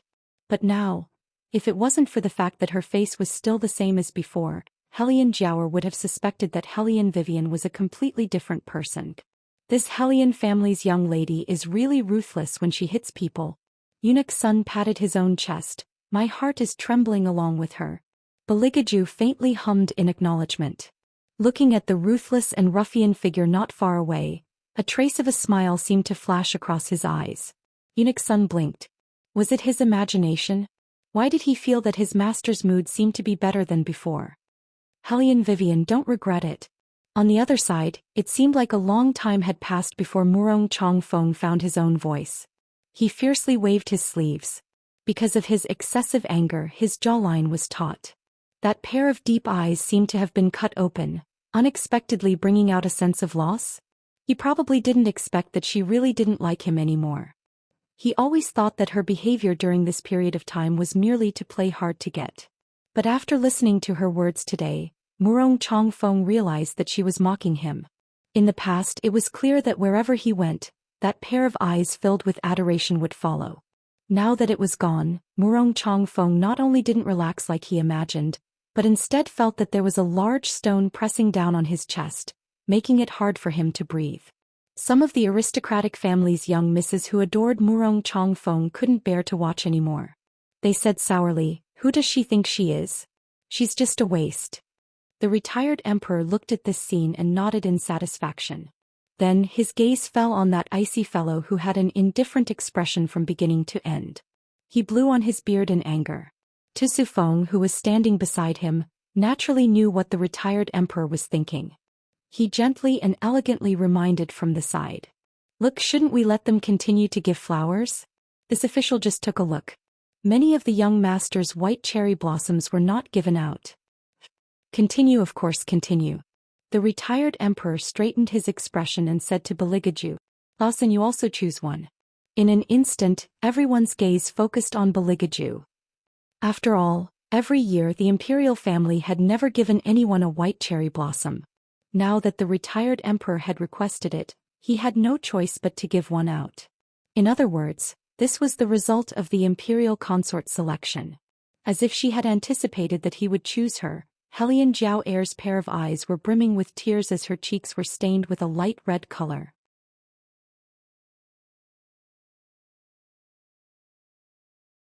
Chapter 90. Hellion Vivian had an indifferent expression on her face. After all, the third prince would choose anyone but her, Hellion Vivian. Huh. Stand up. Phew, so she was in his way. She had thought that the third prince's brain was not working properly. Hellion Vivian was very self-aware. She knew that if he wanted to choose the Hellion Jiao, he would have to go through her. She stood up from her seat with a piece of pastry in her mouth. Her eyes were still bright and clear. She looked a little like a silly fox and was about to make way for him. For you. The white cherry blossom in front of her eyes was more low-key than any of the other blooming flowers. However, it faintly revealed a sense of luxury and nobility. It was probably because the person holding it was too otherworldly. Even an ordinary white cherry blossom could make people think of elegance. Hellion Vivian was stunned. Wait a minute. Dear, she must have opened the gun in the wrong way. She was clearly just here to go through the motions. Why did the third prince give her this flower? Could it be that he was going in the wrong direction? Hellion Vivian tried to move her position. The man's deep and narrow eyes under the silver mask darkened. Eunuch Sun became anxious again and directly pushed her. Hellion Vivian looked up and met the man's indifferent lips. Damn. Was it really for her? What the hell? What happened to going through the motions? Cough. Because she wanted to say something but couldn't, Hellion Vivian directly choked on the osmanthus cake in her mouth. She could clearly see the man's incomparably cold gaze when he saw her in such a sorry state.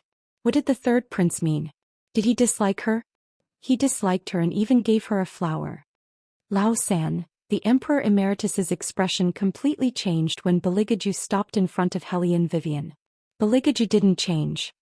He leisurely brushed off the non-existent dust on his body and said in an indifferent tone, "If you have to choose one, then choose her." What? Everyone couldn't help but cry out in surprise. They looked at Hellion Wei Wei with eyes full of astonishment and even a bit of anger. Hellion Jiao Heir's small face paled even more. The pearls in her hair seemed to have sensed her master's shame and anger and swayed back and forth. Compared to not daring to believe it, it was more of a loss of face. Why? That slut is just a piece of trash whose engagement was broken off. How could the royal choose her so casually? What's more, she was so dark. Hellion Vivian raised her eyebrows. What did he mean by, "If I have to choose one, I'll choose her"? This was a major event related to marriage. How could he use such a casual attitude? Perhaps he really didn't care who he chose, but he shouldn't drag her into it. She, Hellion Vivian, had always disdained to be an accessory. The Empress looked at this scene and her eyes flashed. She said, "Old third, you and this Miss Hellion still don't understand each other. Giving her a flower is fine, but that doesn't mean that whoever is given the flower will be chosen. Just now, you misunderstood your imperial grandfather's meaning." As she said this, the Empress turned her head and her gaze fell on Hellion Vivian. Her delicate eyebrows wrinkled. "Wei Wei, you've been broken off your engagement by my Murong manner, yet you don't understand the rules at all. The third prince only casually gave you a flower. Is there a need for you to be at a loss like this? It's easy for others to misunderstand." Hellion Vivian chuckled twice in her heart. This woman planned to push all the blame onto her so that the third prince could choose someone else. However, this time she was very willing to cooperate with the other. Her thin lips curved. What the Empress says is right. Empress Murong didn't know when this Hellion Vivian was so good at reading people's expressions. She smiled. Presumably, until now, Miss Murong still doesn't have an ounce of martial chi on her. I don't. After Hellion Vivian finished answering, she added another sentence with a slight smile. Moreover, I'm still in the inferior compound right now. Whether or not I can pass the test is still unknown. She'll definitely pass the test. Not only the test, she'll even take first place in the armament competition. However, at this moment she actually didn't mind telling a small lie. Empress Murong seemed to have anticipated that she would say this. The complacency at the corners of her mouth became even more obvious. She knew Hellion Vivian's weight better than anyone else in her heart. Her voice also contained some hidden joy. From this, it can be seen that you're still a bit lacking when it comes to matching old third. Aye, that's right. Hellion Vivian let out a long sigh. She seemed to be very vexed, yet there wasn't a bit of disappointment. Instead, the smile in her eyes became even more profound. Where was the disappointment of being belittled on her face? What was there was only faint ridicule. Beligaju lifted his eyes. When he caught a glimpse of her light smile, his long and narrow peach blossom eyes seemed to quickly conceal a trace of anger. Then shouldn't you return the flower in your hand to the imperial family? When the Empress finished speaking, she actually felt a bit surprised. This girl was actually so cooperative with her? This time Hellion Vivian's answer was even faster. Her voice spread throughout the entire courtyard. Of course. These 2 words were crystal clear. After she finished speaking, she delivered the white cherry blossom to Beligaju's hand. She looked at the Empress with even more ridicule in her eyes. It was obvious that they looked down on her. It was also obvious that they felt that she wasn't a good match for their precious son. What they wanted had never been a woman. Rather, they wanted the military power that this woman represented. The person who held the military power was the daughter-in-law they wanted. As for her, to them she was nothing more than a good-for-nothing who had her engagement broken off. The reason why she was so cooperative with the Empress was because she didn't want to marry. She had never thought about marrying anyone. Even if she wanted to marry, she would definitely not marry someone like Beligaju. It wasn't that he wasn't good. On the contrary, he was handsome, calm, and could distinguish right from wrong. He was indeed a good man. But because he was too outstanding, he was very likely to inherit the throne in the future. At that time, the harem would be filled with 3,000 people scheming against each other. She didn't want to share a man with other women. She even wanted to break her head and bleed for this man. She wasn't willing to do that kind of thing. Moreover, what she wanted was absolute loyalty. Getting someone who loved her, and cherished her was more important than any glory, splendor, and wealth. In this life, she didn't ask for much. She only asked for one person to never leave each other's side. It was obvious that Beligaju wasn't suitable for her. A person who didn't have her in his heart, no matter how perfect he was, she didn't care. The retired emperor who was sitting on the seat of honor didn't speak. No one knew what he was thinking. Hellion Jiao Air actually breathed a sigh of relief. At the same time that she loathed Wei Wei, she was secretly delighted in her heart. At least this good-for-nothing was tactful. Bailey Jiaju, as the other person at that time, did not say a word. The silver mask perfectly drowned all his emotions in that pair of deep and slightly restrained phoenix eyes. He looked at the white cherry blossoms that were approaching him. Under his long sleeves, his fingers were slightly stiff, as if he was silently enduring something.